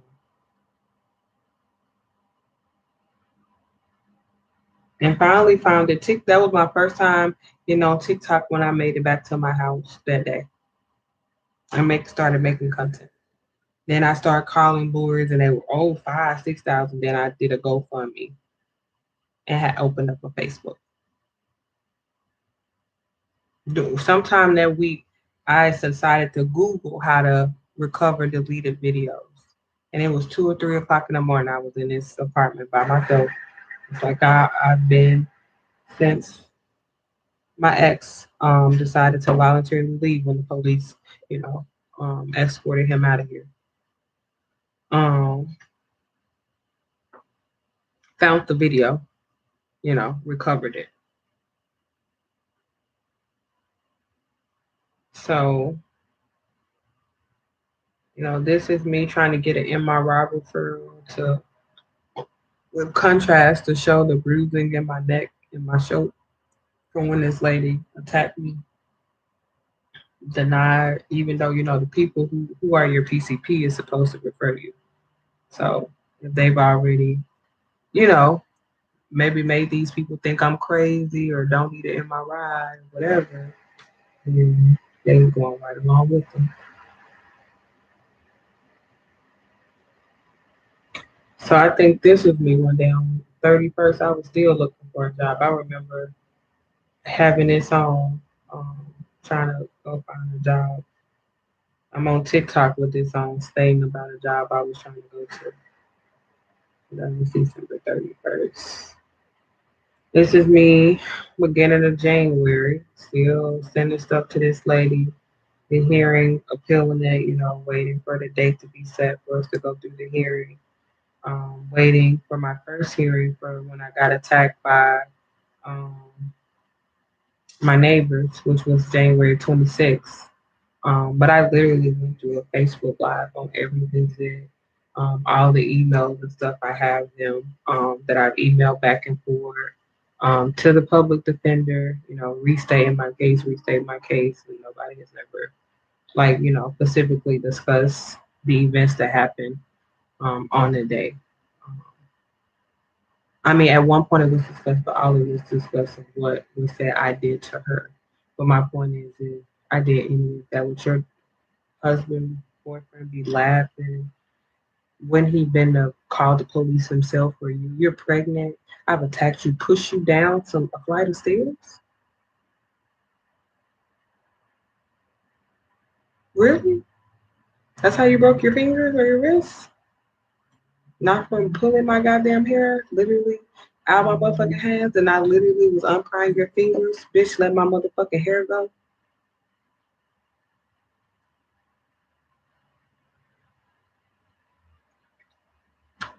I guess that was me reminiscing, because that's me graduating from high school with my mom and my, like I said, my youngest niece Talia. She was at my high school graduation, and then that was like the track team that I competed with in high school. Some of them played volleyball and basketball with me too. Then that was me in college because they had snow, no snow in Mississippi often. And so they had counseling school that day. And so we had got out of weightlifting practice like happy as hell. And so that's me like throwing up the deuces with my little Mississippi State clothes on. Um, that was actually my wedding. That's one of the one picture. I do have like photo album pictures, but like in my phone that I have. I do have like photo albums of like the anniversary and the resort that we stayed on, the Caribbean Royale and all of that stuff. When we were in Florida.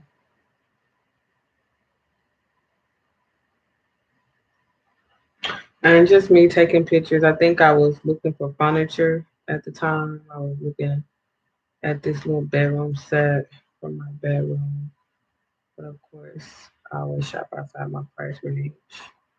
Um, but this bedroom set was really nice, really nice. Yeah.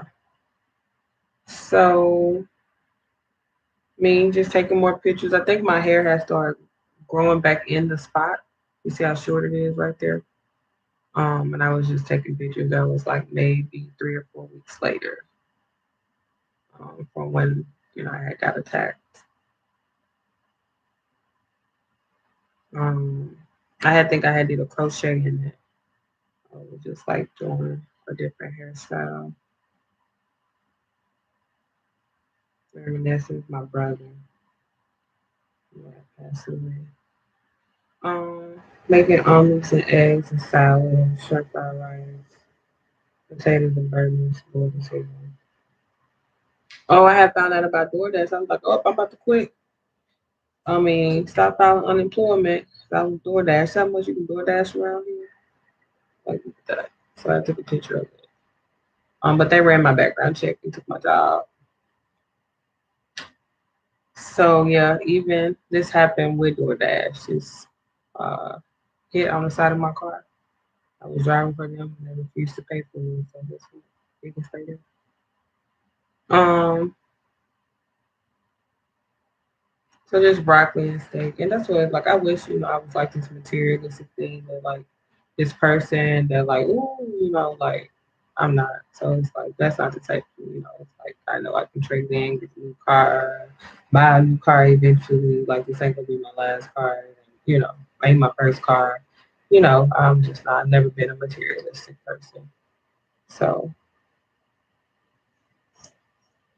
but I always like nice things. Never been materialistic, which means I know that I can start over, do without, not necessarily know the difference between a need and a want. But that doesn't mean that, I want to go and get something that someone doesn't want anymore. Like, go, I'm not going to go pick shit out the trash. And, no, I've not seen people refurbish things and change some things and make some nice art, new things, make it really look good. Um, but I just, like nice new things. So, um, yeah. So I was even trying to get another job. Look at that. Those people, police called on me. I remember this woman. They got mad because they got mad at me because I was parked by a fire hydrant. They gonna give me a ticket. I threw the ticket. You know, I ended up paying it though. But like I just like do it after they gonna pull me over again, like four of them, just to re-give me the ticket again because they got mad because I threw it outside. Yep, sure did. I remember calling my sister. I was on the phone with her when it happened. I was like, "It's police like standing behind my car right now. Like, can you stay on the phone with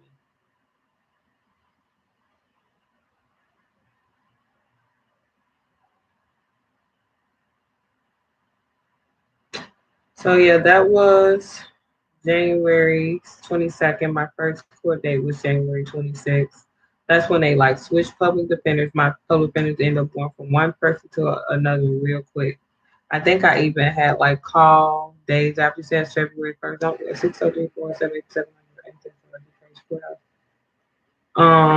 to talk to the public defender, give them the necessary information. I was even told at one point they would get the videos off my phone. None of this never happened. None of it. It's me taking picture of my broken teeth. I don't know if I was sending it to the state attorney, the judge, Lori, or the public defender for my other case. But that's that.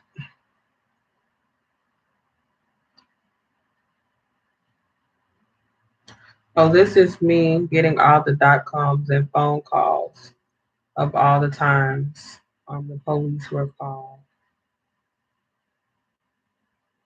6 in the night, 5:05 and 4, May 4. They were called like in March 2. 8th and the 10th. 8th and the 10th was the last time.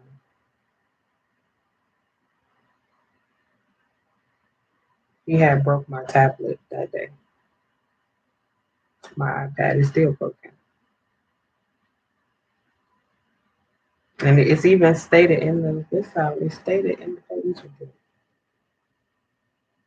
The same man I was sent to DCFS about order protection and came back in my house. This is days later after that. August 10th.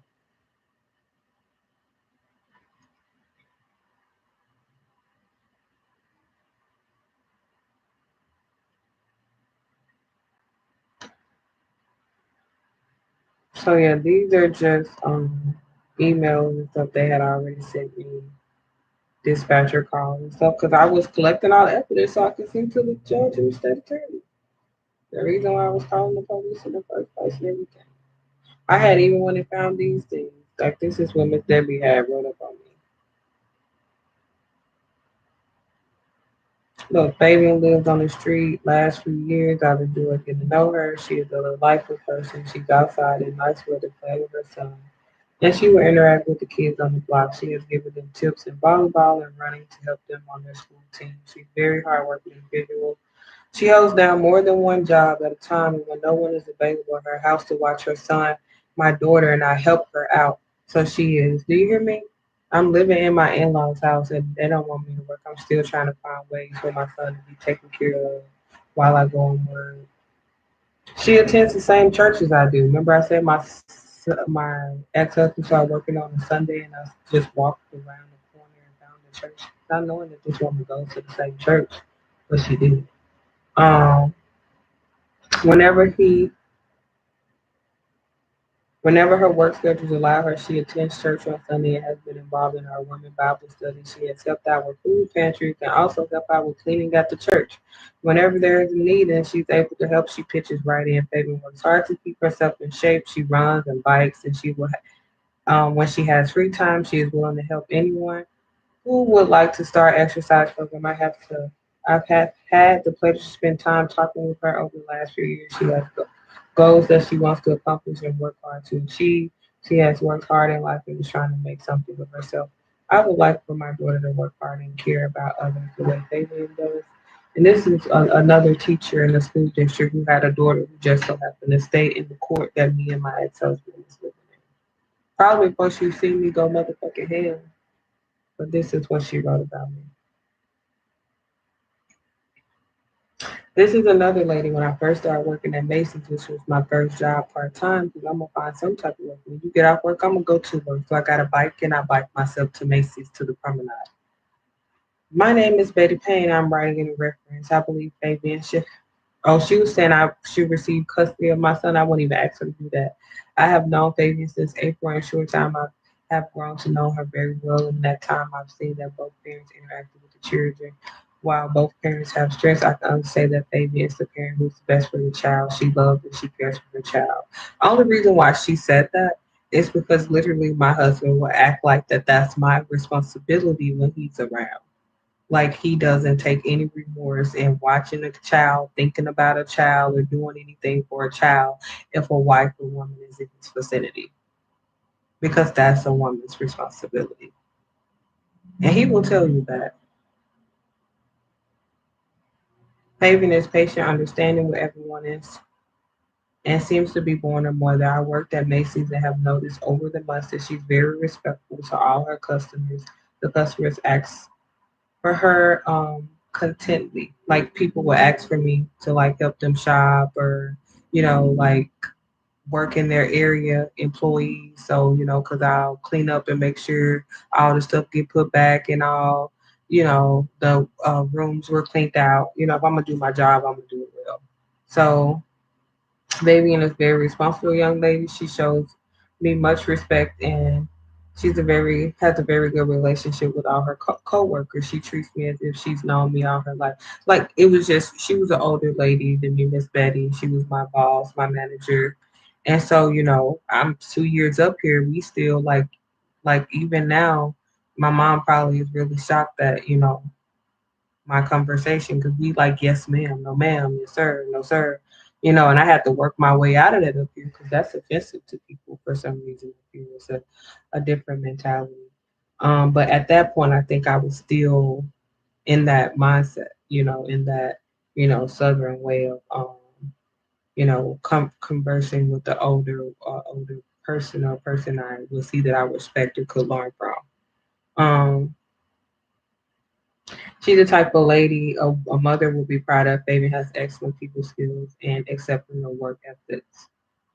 Fabian talks about her son continuously, CJ, and her husband. She's very hardworking and loves her son very much. I realize this may be a difficult decision, but um, she was basically saying that other people don't know me. She was like, this is what she has grasped in the, whatever year or so that I have been working at Macy's with her. Because I was, working at Macy's and holding out my guest teacher jobs, trying to save up money way before I ever moved out of my ex-husband's parents' house.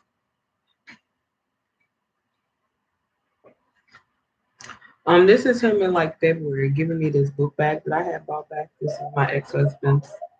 Um, my son's father, my ex-husband, give me this book bag that I gave um my son and like the books and stuff that like, it's a small world after all. I was trying to teach him about the diversity and stuff like that, that people come from all different worlds, but we might have different religions where we so I had started reading that book to him quite often because I'm like, this is something, he really needs to be aware of. And then a Dear God book, these little series of books I had solid Dollar Tree, Ocean Life, Preschool, so he can trace and all that. My ex-husband literally put it in a bag and left it in my car, and he did that on purpose. He was pretty much letting me know um, what he was gonna do. Come March, I get an order of protection paper, and then I get a relocation paper from him. So if I can't be by him, then I can't be by my child. And so, what was your reason, for doing that? Because you came into my house in December, and I told you I didn't want to have sexual favors with me. You took You didn't take that kindly, and now you're deciding to keep me away from my child, or did DCFS get back to you and make you feel like these are the steps that you needed to take? Because before I was seeing my child with no problem, but this was the last time I think I interacted. That was the last full day I had with him, November something. Um, and then I remember him bringing him over here in December and asking me for sexual favors. And then February 1st, um, I remember getting this book bag from him. He like left it in my car, as if CJ didn't need the things that I, had got for him or it wasn't important. Um, So yeah, because I was upset. I had told my mama like I should go and just set everything I ever bought for him just right in front of the house. I mean, from the desk to the kitchen to the bike just set it all there and say, okay, CJ, never have a room. You want to be as caretaker. Here's all the things that I've, provided for him. Make sure, that at least he's having a comfortable life. If you're not going to allow me to be in it for what reasons, that has nothing to do with us. I don't know. If it does have something to do with us, that's the case, then I guess I could have treated your daughter like that, right? Could have treated your daughter the way you treated me. Would that have been okay? No. I didn't treat her no different. I didn't care about, the issues that we have between adult relationships.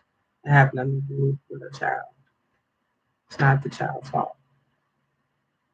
It shouldn't be the child's problem.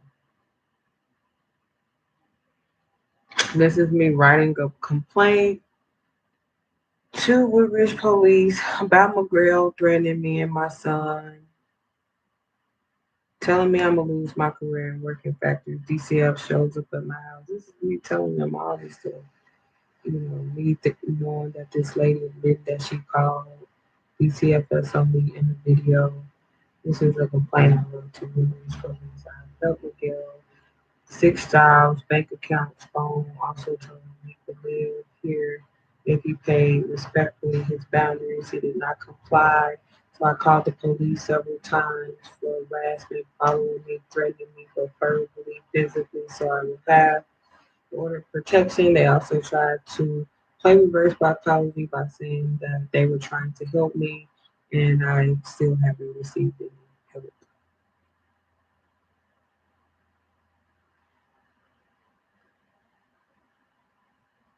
Yeah, so that was my complaint to the Ridge Police.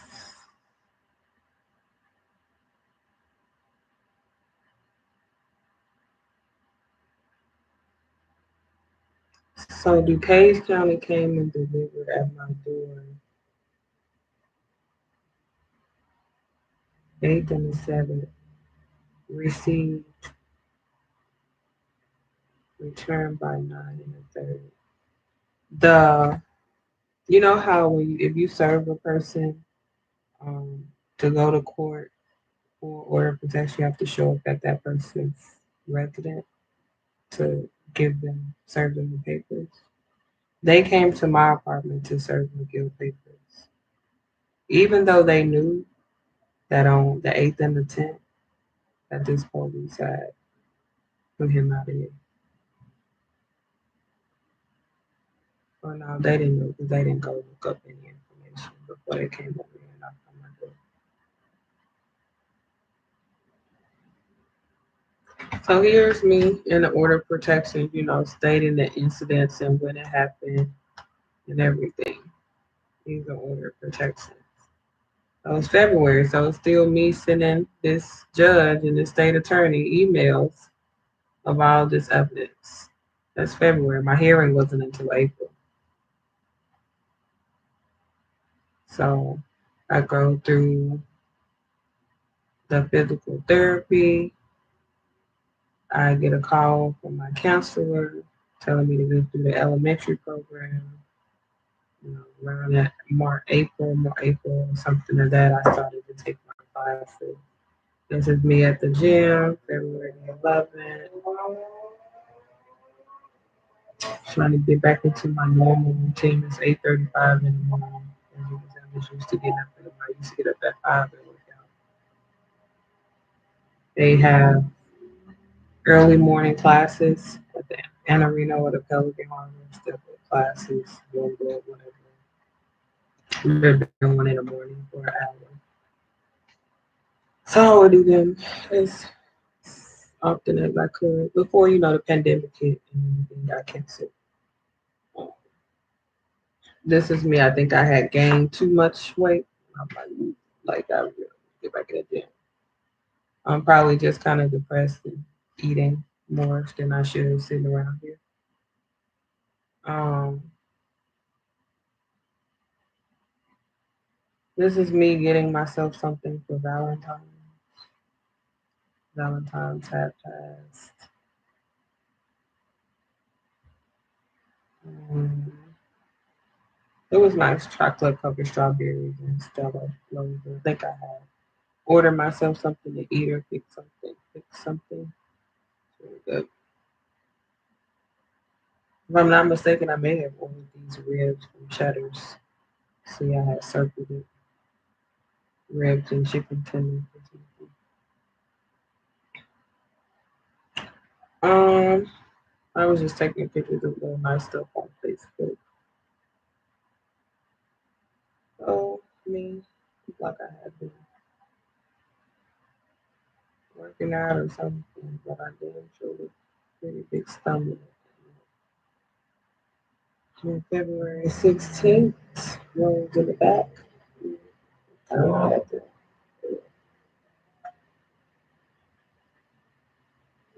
February 18th, cooking an omelet.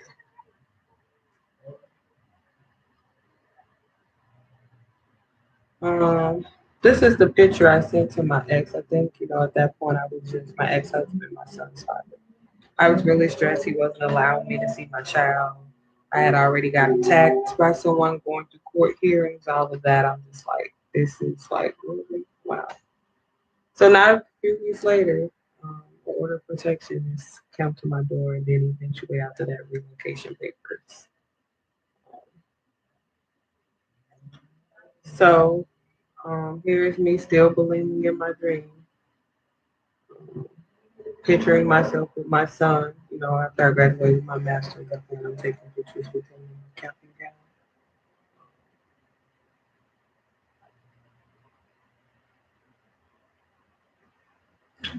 It's me cooking, taking pictures. That's when that TV I have my home. Like, you can get your TV and watch some news or something. So I put the TV in the kitchen until I had got some furniture and stuff. I still do want like an iPad or some kind of something sitting there so I can like look at recipes and stuff while I'm cooking. Um, this is me. This is the reminiscence, the engagement ring my ex-husband gave me when he proposed to me back in college. And this is one of our wedding pictures, July 1st, 2011. Got married on Clearwater Beach. And that was like our wedding ring and stuff like that. And I think I posted on Facebook and I was like, yeah, you can have all, the materialistic and the show off you want to, but if you don't know the intimacy of a person, you don't really have them.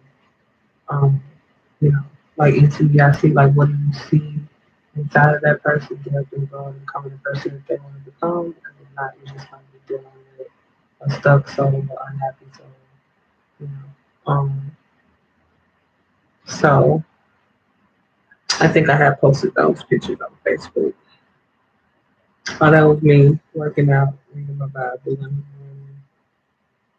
Usually I either do that or just listen to some worship music and pray around, maybe do a scripture that pops up in the Bible app. Just read the chapter. But I still have like my brother's Bible, so we kept it. So that's me getting the videos. I think I had asked for an extension because I wasn't able to get them the videos in time. That's me going to Verizon and getting the videos smaller. You see right here, I got the video for the woman again to send the evidence to the judge and the state attorney.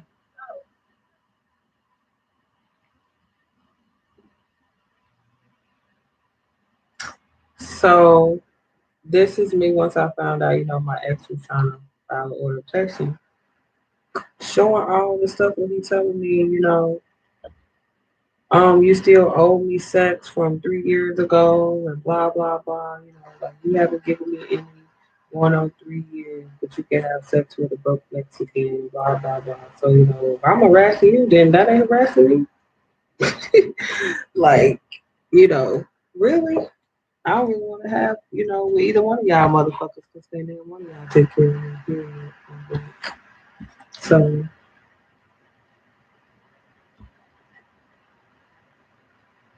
asking me was I still picking up CJ? That was November 20th. So either I'm harassing you or you need my help. I mean, you need my assistance or you need us to go bury together. Like, which one is it? Do you want to keep CJ November 7th? And I just started to take pictures of different messages.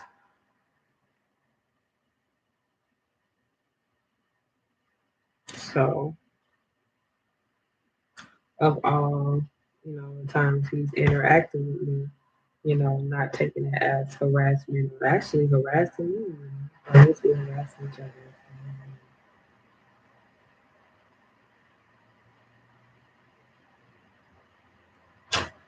So yeah, that was in March.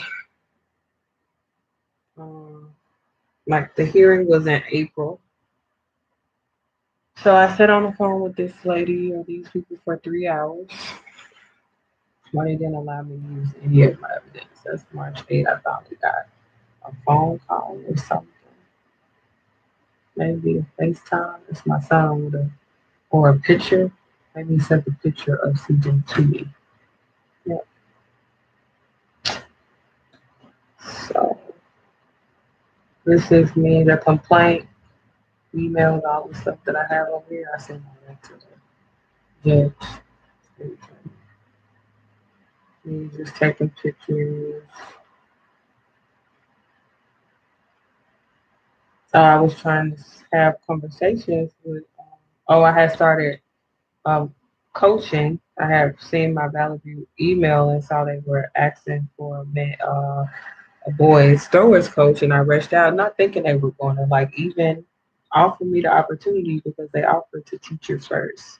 Teachers first come first serve, even if you don't have the experience because you were certified in education, which means you already come with um, have a what are that stuff you need?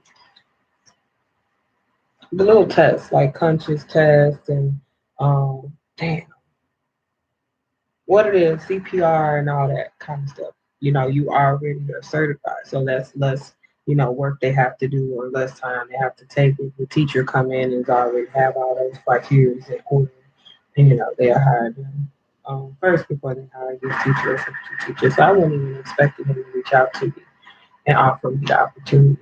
I just, rushed out and kind of like, okay, this is something I would love to do. I did it in college and actually know the sport, of course. Um, so I had rushed out, not thinking they would, but they did. So I had started volunteering every Wednesday until the season start because they had allowed the kids to start coming out every Wednesday until the season start because of the pandemic. It was kind of a horrible season where they didn't get to compete as long as they would during a regular season. Um, so even in the season where they would have been competing, they weren't. So they were allowed during that time before their pandemic season started to just come out once a week and practice, and then eventually picked up the every week and we went to practice and meets and all of that um, to the end of just this year. Um, but during that time, I'm sending information to my public defender. I done went through evaluation in March. They then say, I passed the fitness test, and come to find out, they allow me. Oh, I gotta. This was the beginning of it. You were supposed to be here. If you're not at the next court meeting, we'll have a warrant for your arrest. That was the first trick. But they really just told me that they wanted me to come in, to have conversation about it, and then they set me a hearing. And then the hearing date that I went in, they told me I needed to be evaluated. And then I went to the evaluation. They told me I passed, and then they told me I didn't pass. And then they told me I had permission to go to Mississippi and get my driver's license. I went to Mississippi, got my driver's license, came back, and they were supposed to set my trial. And then during that hearing, they told me you need to go get this evaluation. And then the night before I went to my last 50 evaluation at the end of April, the police came and knocked on my door. It's like four detectives walking around that building, just a normal Woodridge night. So this is me emailing my public defender, concerning me going on a trial.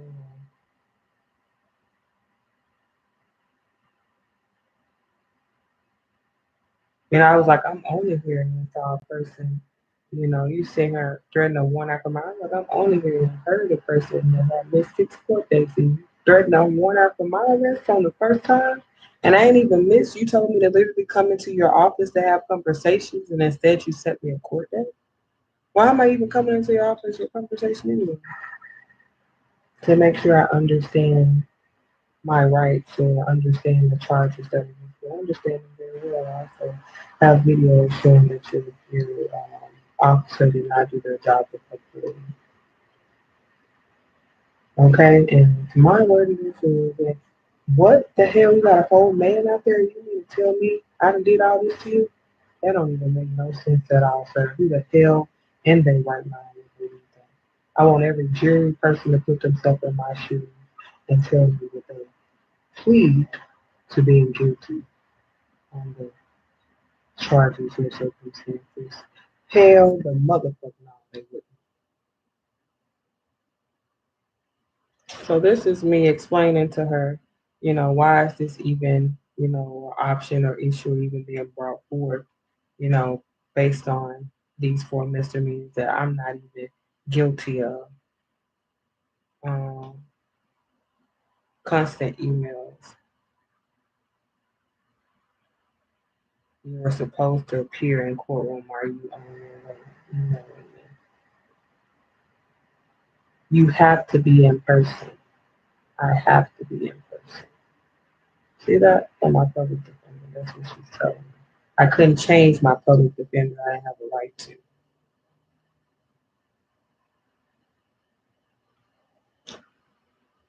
So me still trying to go to the gym and get a little workout and be stressed. And been like 2 weeks. I probably should. Um, Same. Yeah, March 25th. Was taking pictures for March 26th. The same police officer who arrested me, the ambulance get called over here for some reason. And he just sitting in front of the ambulance. You see him? Just standing in front of our building, the same police that arrested me.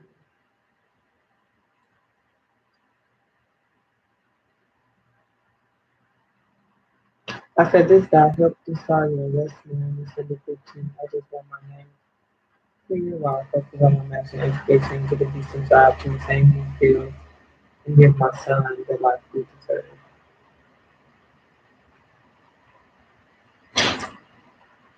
So, back at the gym, March 26th. That was the day after that. That was March 20. Is that March 26th? I must have went to the gym that night. Yeah, at 9, I'm in the gym, taking pictures. Um, that was March 26th at 3 p.m.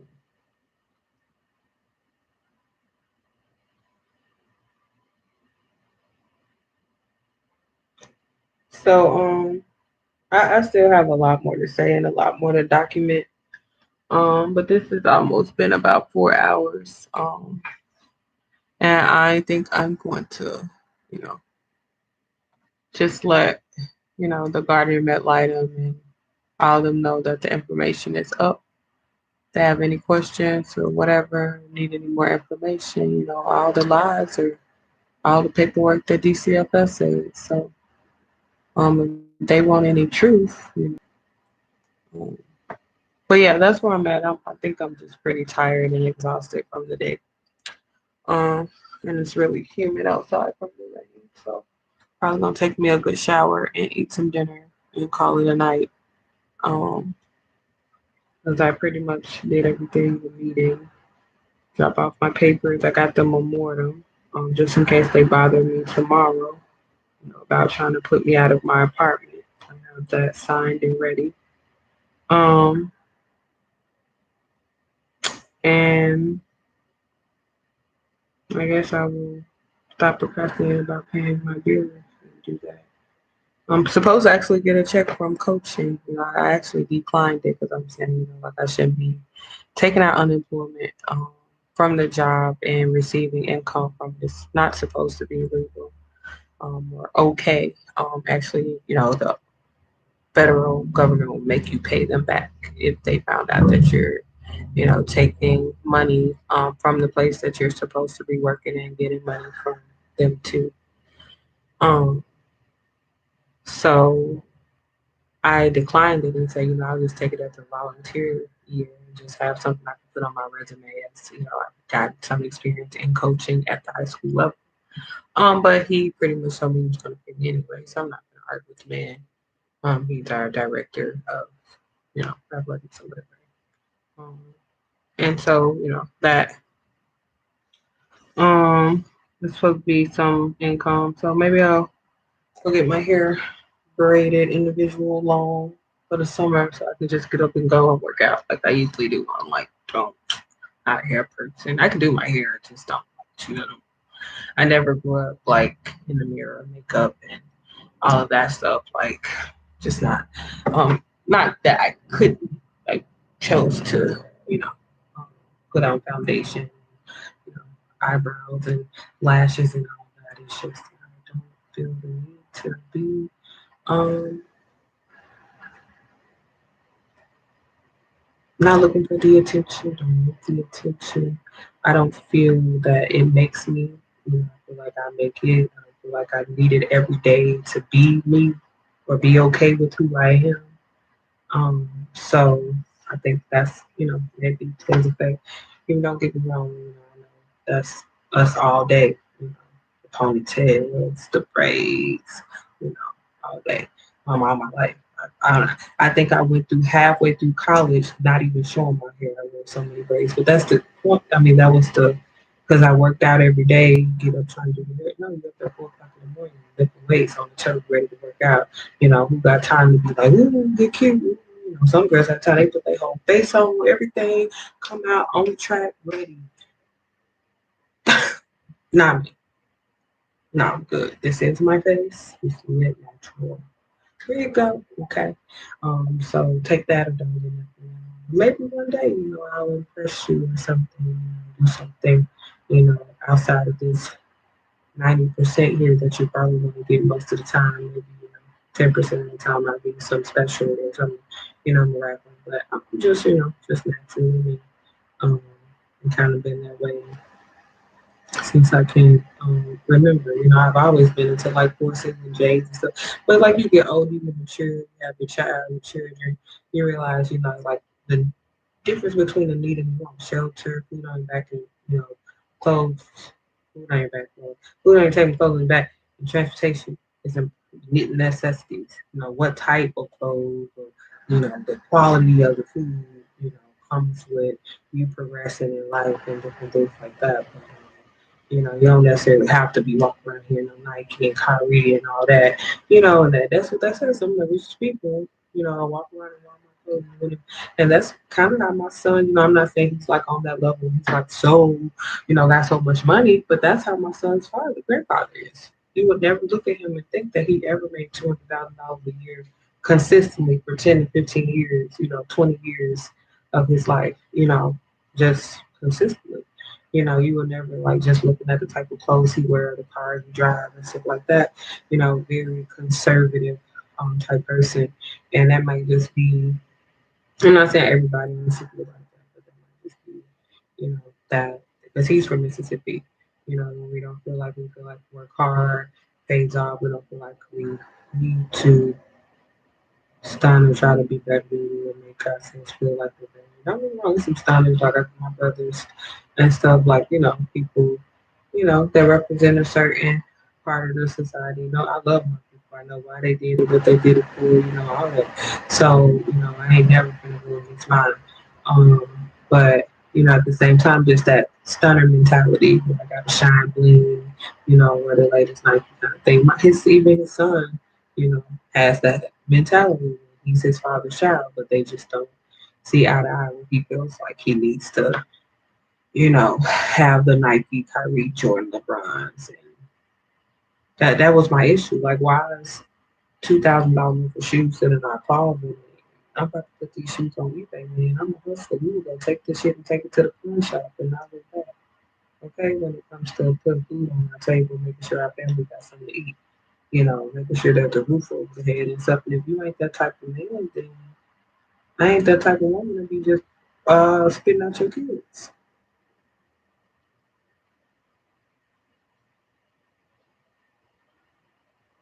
So point blank period, like to be able to provide, you need to slide back. Um, cause I don't feel like I should be you know that person. I wasn't ever born to be that person. When I wanted to be that person, I could have started popping out kids when I was 15, sitting on my ass and using every part of government assistance and taking the lowest, income housing and, you know, taking all the EBT every time I pop out a kid and, just let some person take care of the little bills. No, I've never. I've always wanted my own career, work for what I wanted in life, and I'll do that. And I'm not going to stop now.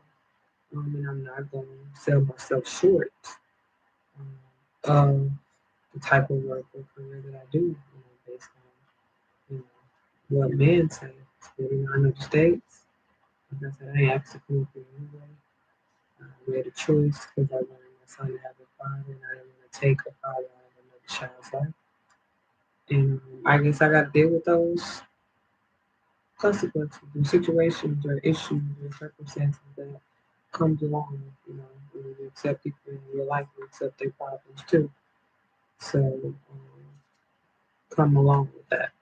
Um, and then obviously you see that people will sit there and be with you and be with you as long as they can use you and think that they can manipulate you, um, make you feel like it's okay, or do the things that they say. But as soon as they feel like they can't, they will create a whole different narrative for the type of person you are. So it's crazy to me that he's able to create this narrative, but at the same time, emailing me, telling me how much you know I did for him. Nobody else would have never did that for him. Blah blah. You know, he wish I would just forgive him. And, all be email. I got an email on my phone 4:59 this morning. Literally found me on Facebook. I ain't never had a Facebook in my life. There's no reason to be looking for me on Facebook.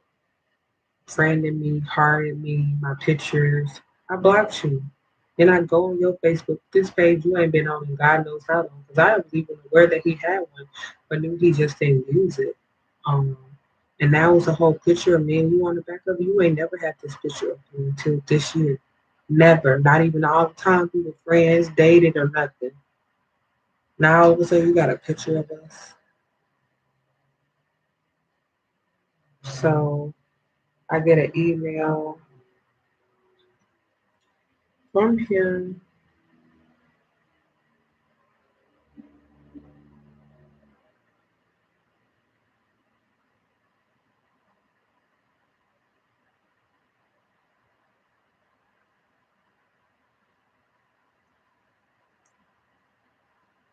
telling me he put money in my account. They gonna pay him tomorrow. He loved me and missed me and hope I continue working and do things well if I lose something before.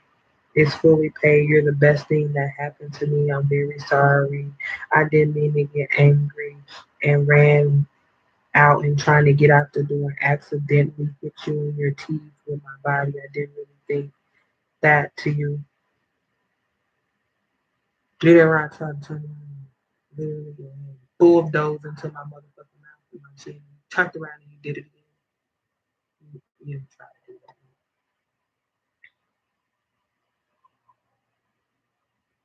that. Talking about he love and telling me he sleep in a parking lot or something put out I don't want. I prefer to sleep on the floor. I have to do it all my life. Why I won't ever forget what happened. Between us and not my intentions about he said JC, but I guess he meant myself. I hope I can go back in time and continue to be that person who you fell in love with, a person who always relaxed, I always want to work so I can have you by my side. I miss you both, and I think you see this shit.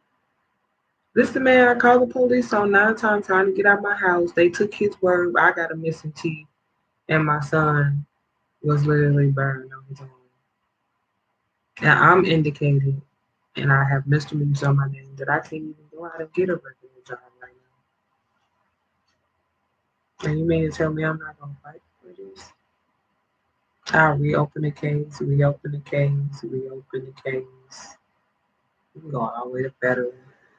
You don't want to hear a judge, or you don't want to hear a judge, or you don't even. Okay, we're gonna find somebody who want to hear it.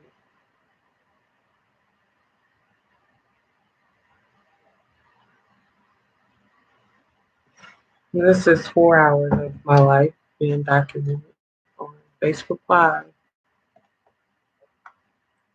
Like I said, I have all the paperwork, papers, everything. I went through order of protections, all that. I should have just took it in there too today. Miss Vanessa, who wants to see me again, she said, yeah, it's gonna be our last time speaking with each other.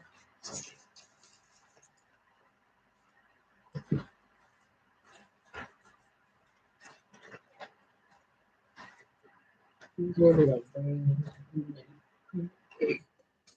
Remind me of Mississippi a lot because here you sweat easy. But I'm gonna get out of my YouTube live. And like I said, this is just as a documentary. Time I arrived here up until now, all the evidence and everything in my phone. Like I said, you can reach out to me, Fabian Lawson 2020 at Gmail, or leave comments in my live. And while you're watching the video, yeah, any questions, comments, concerns, advice, lawyers, all of that, open ears.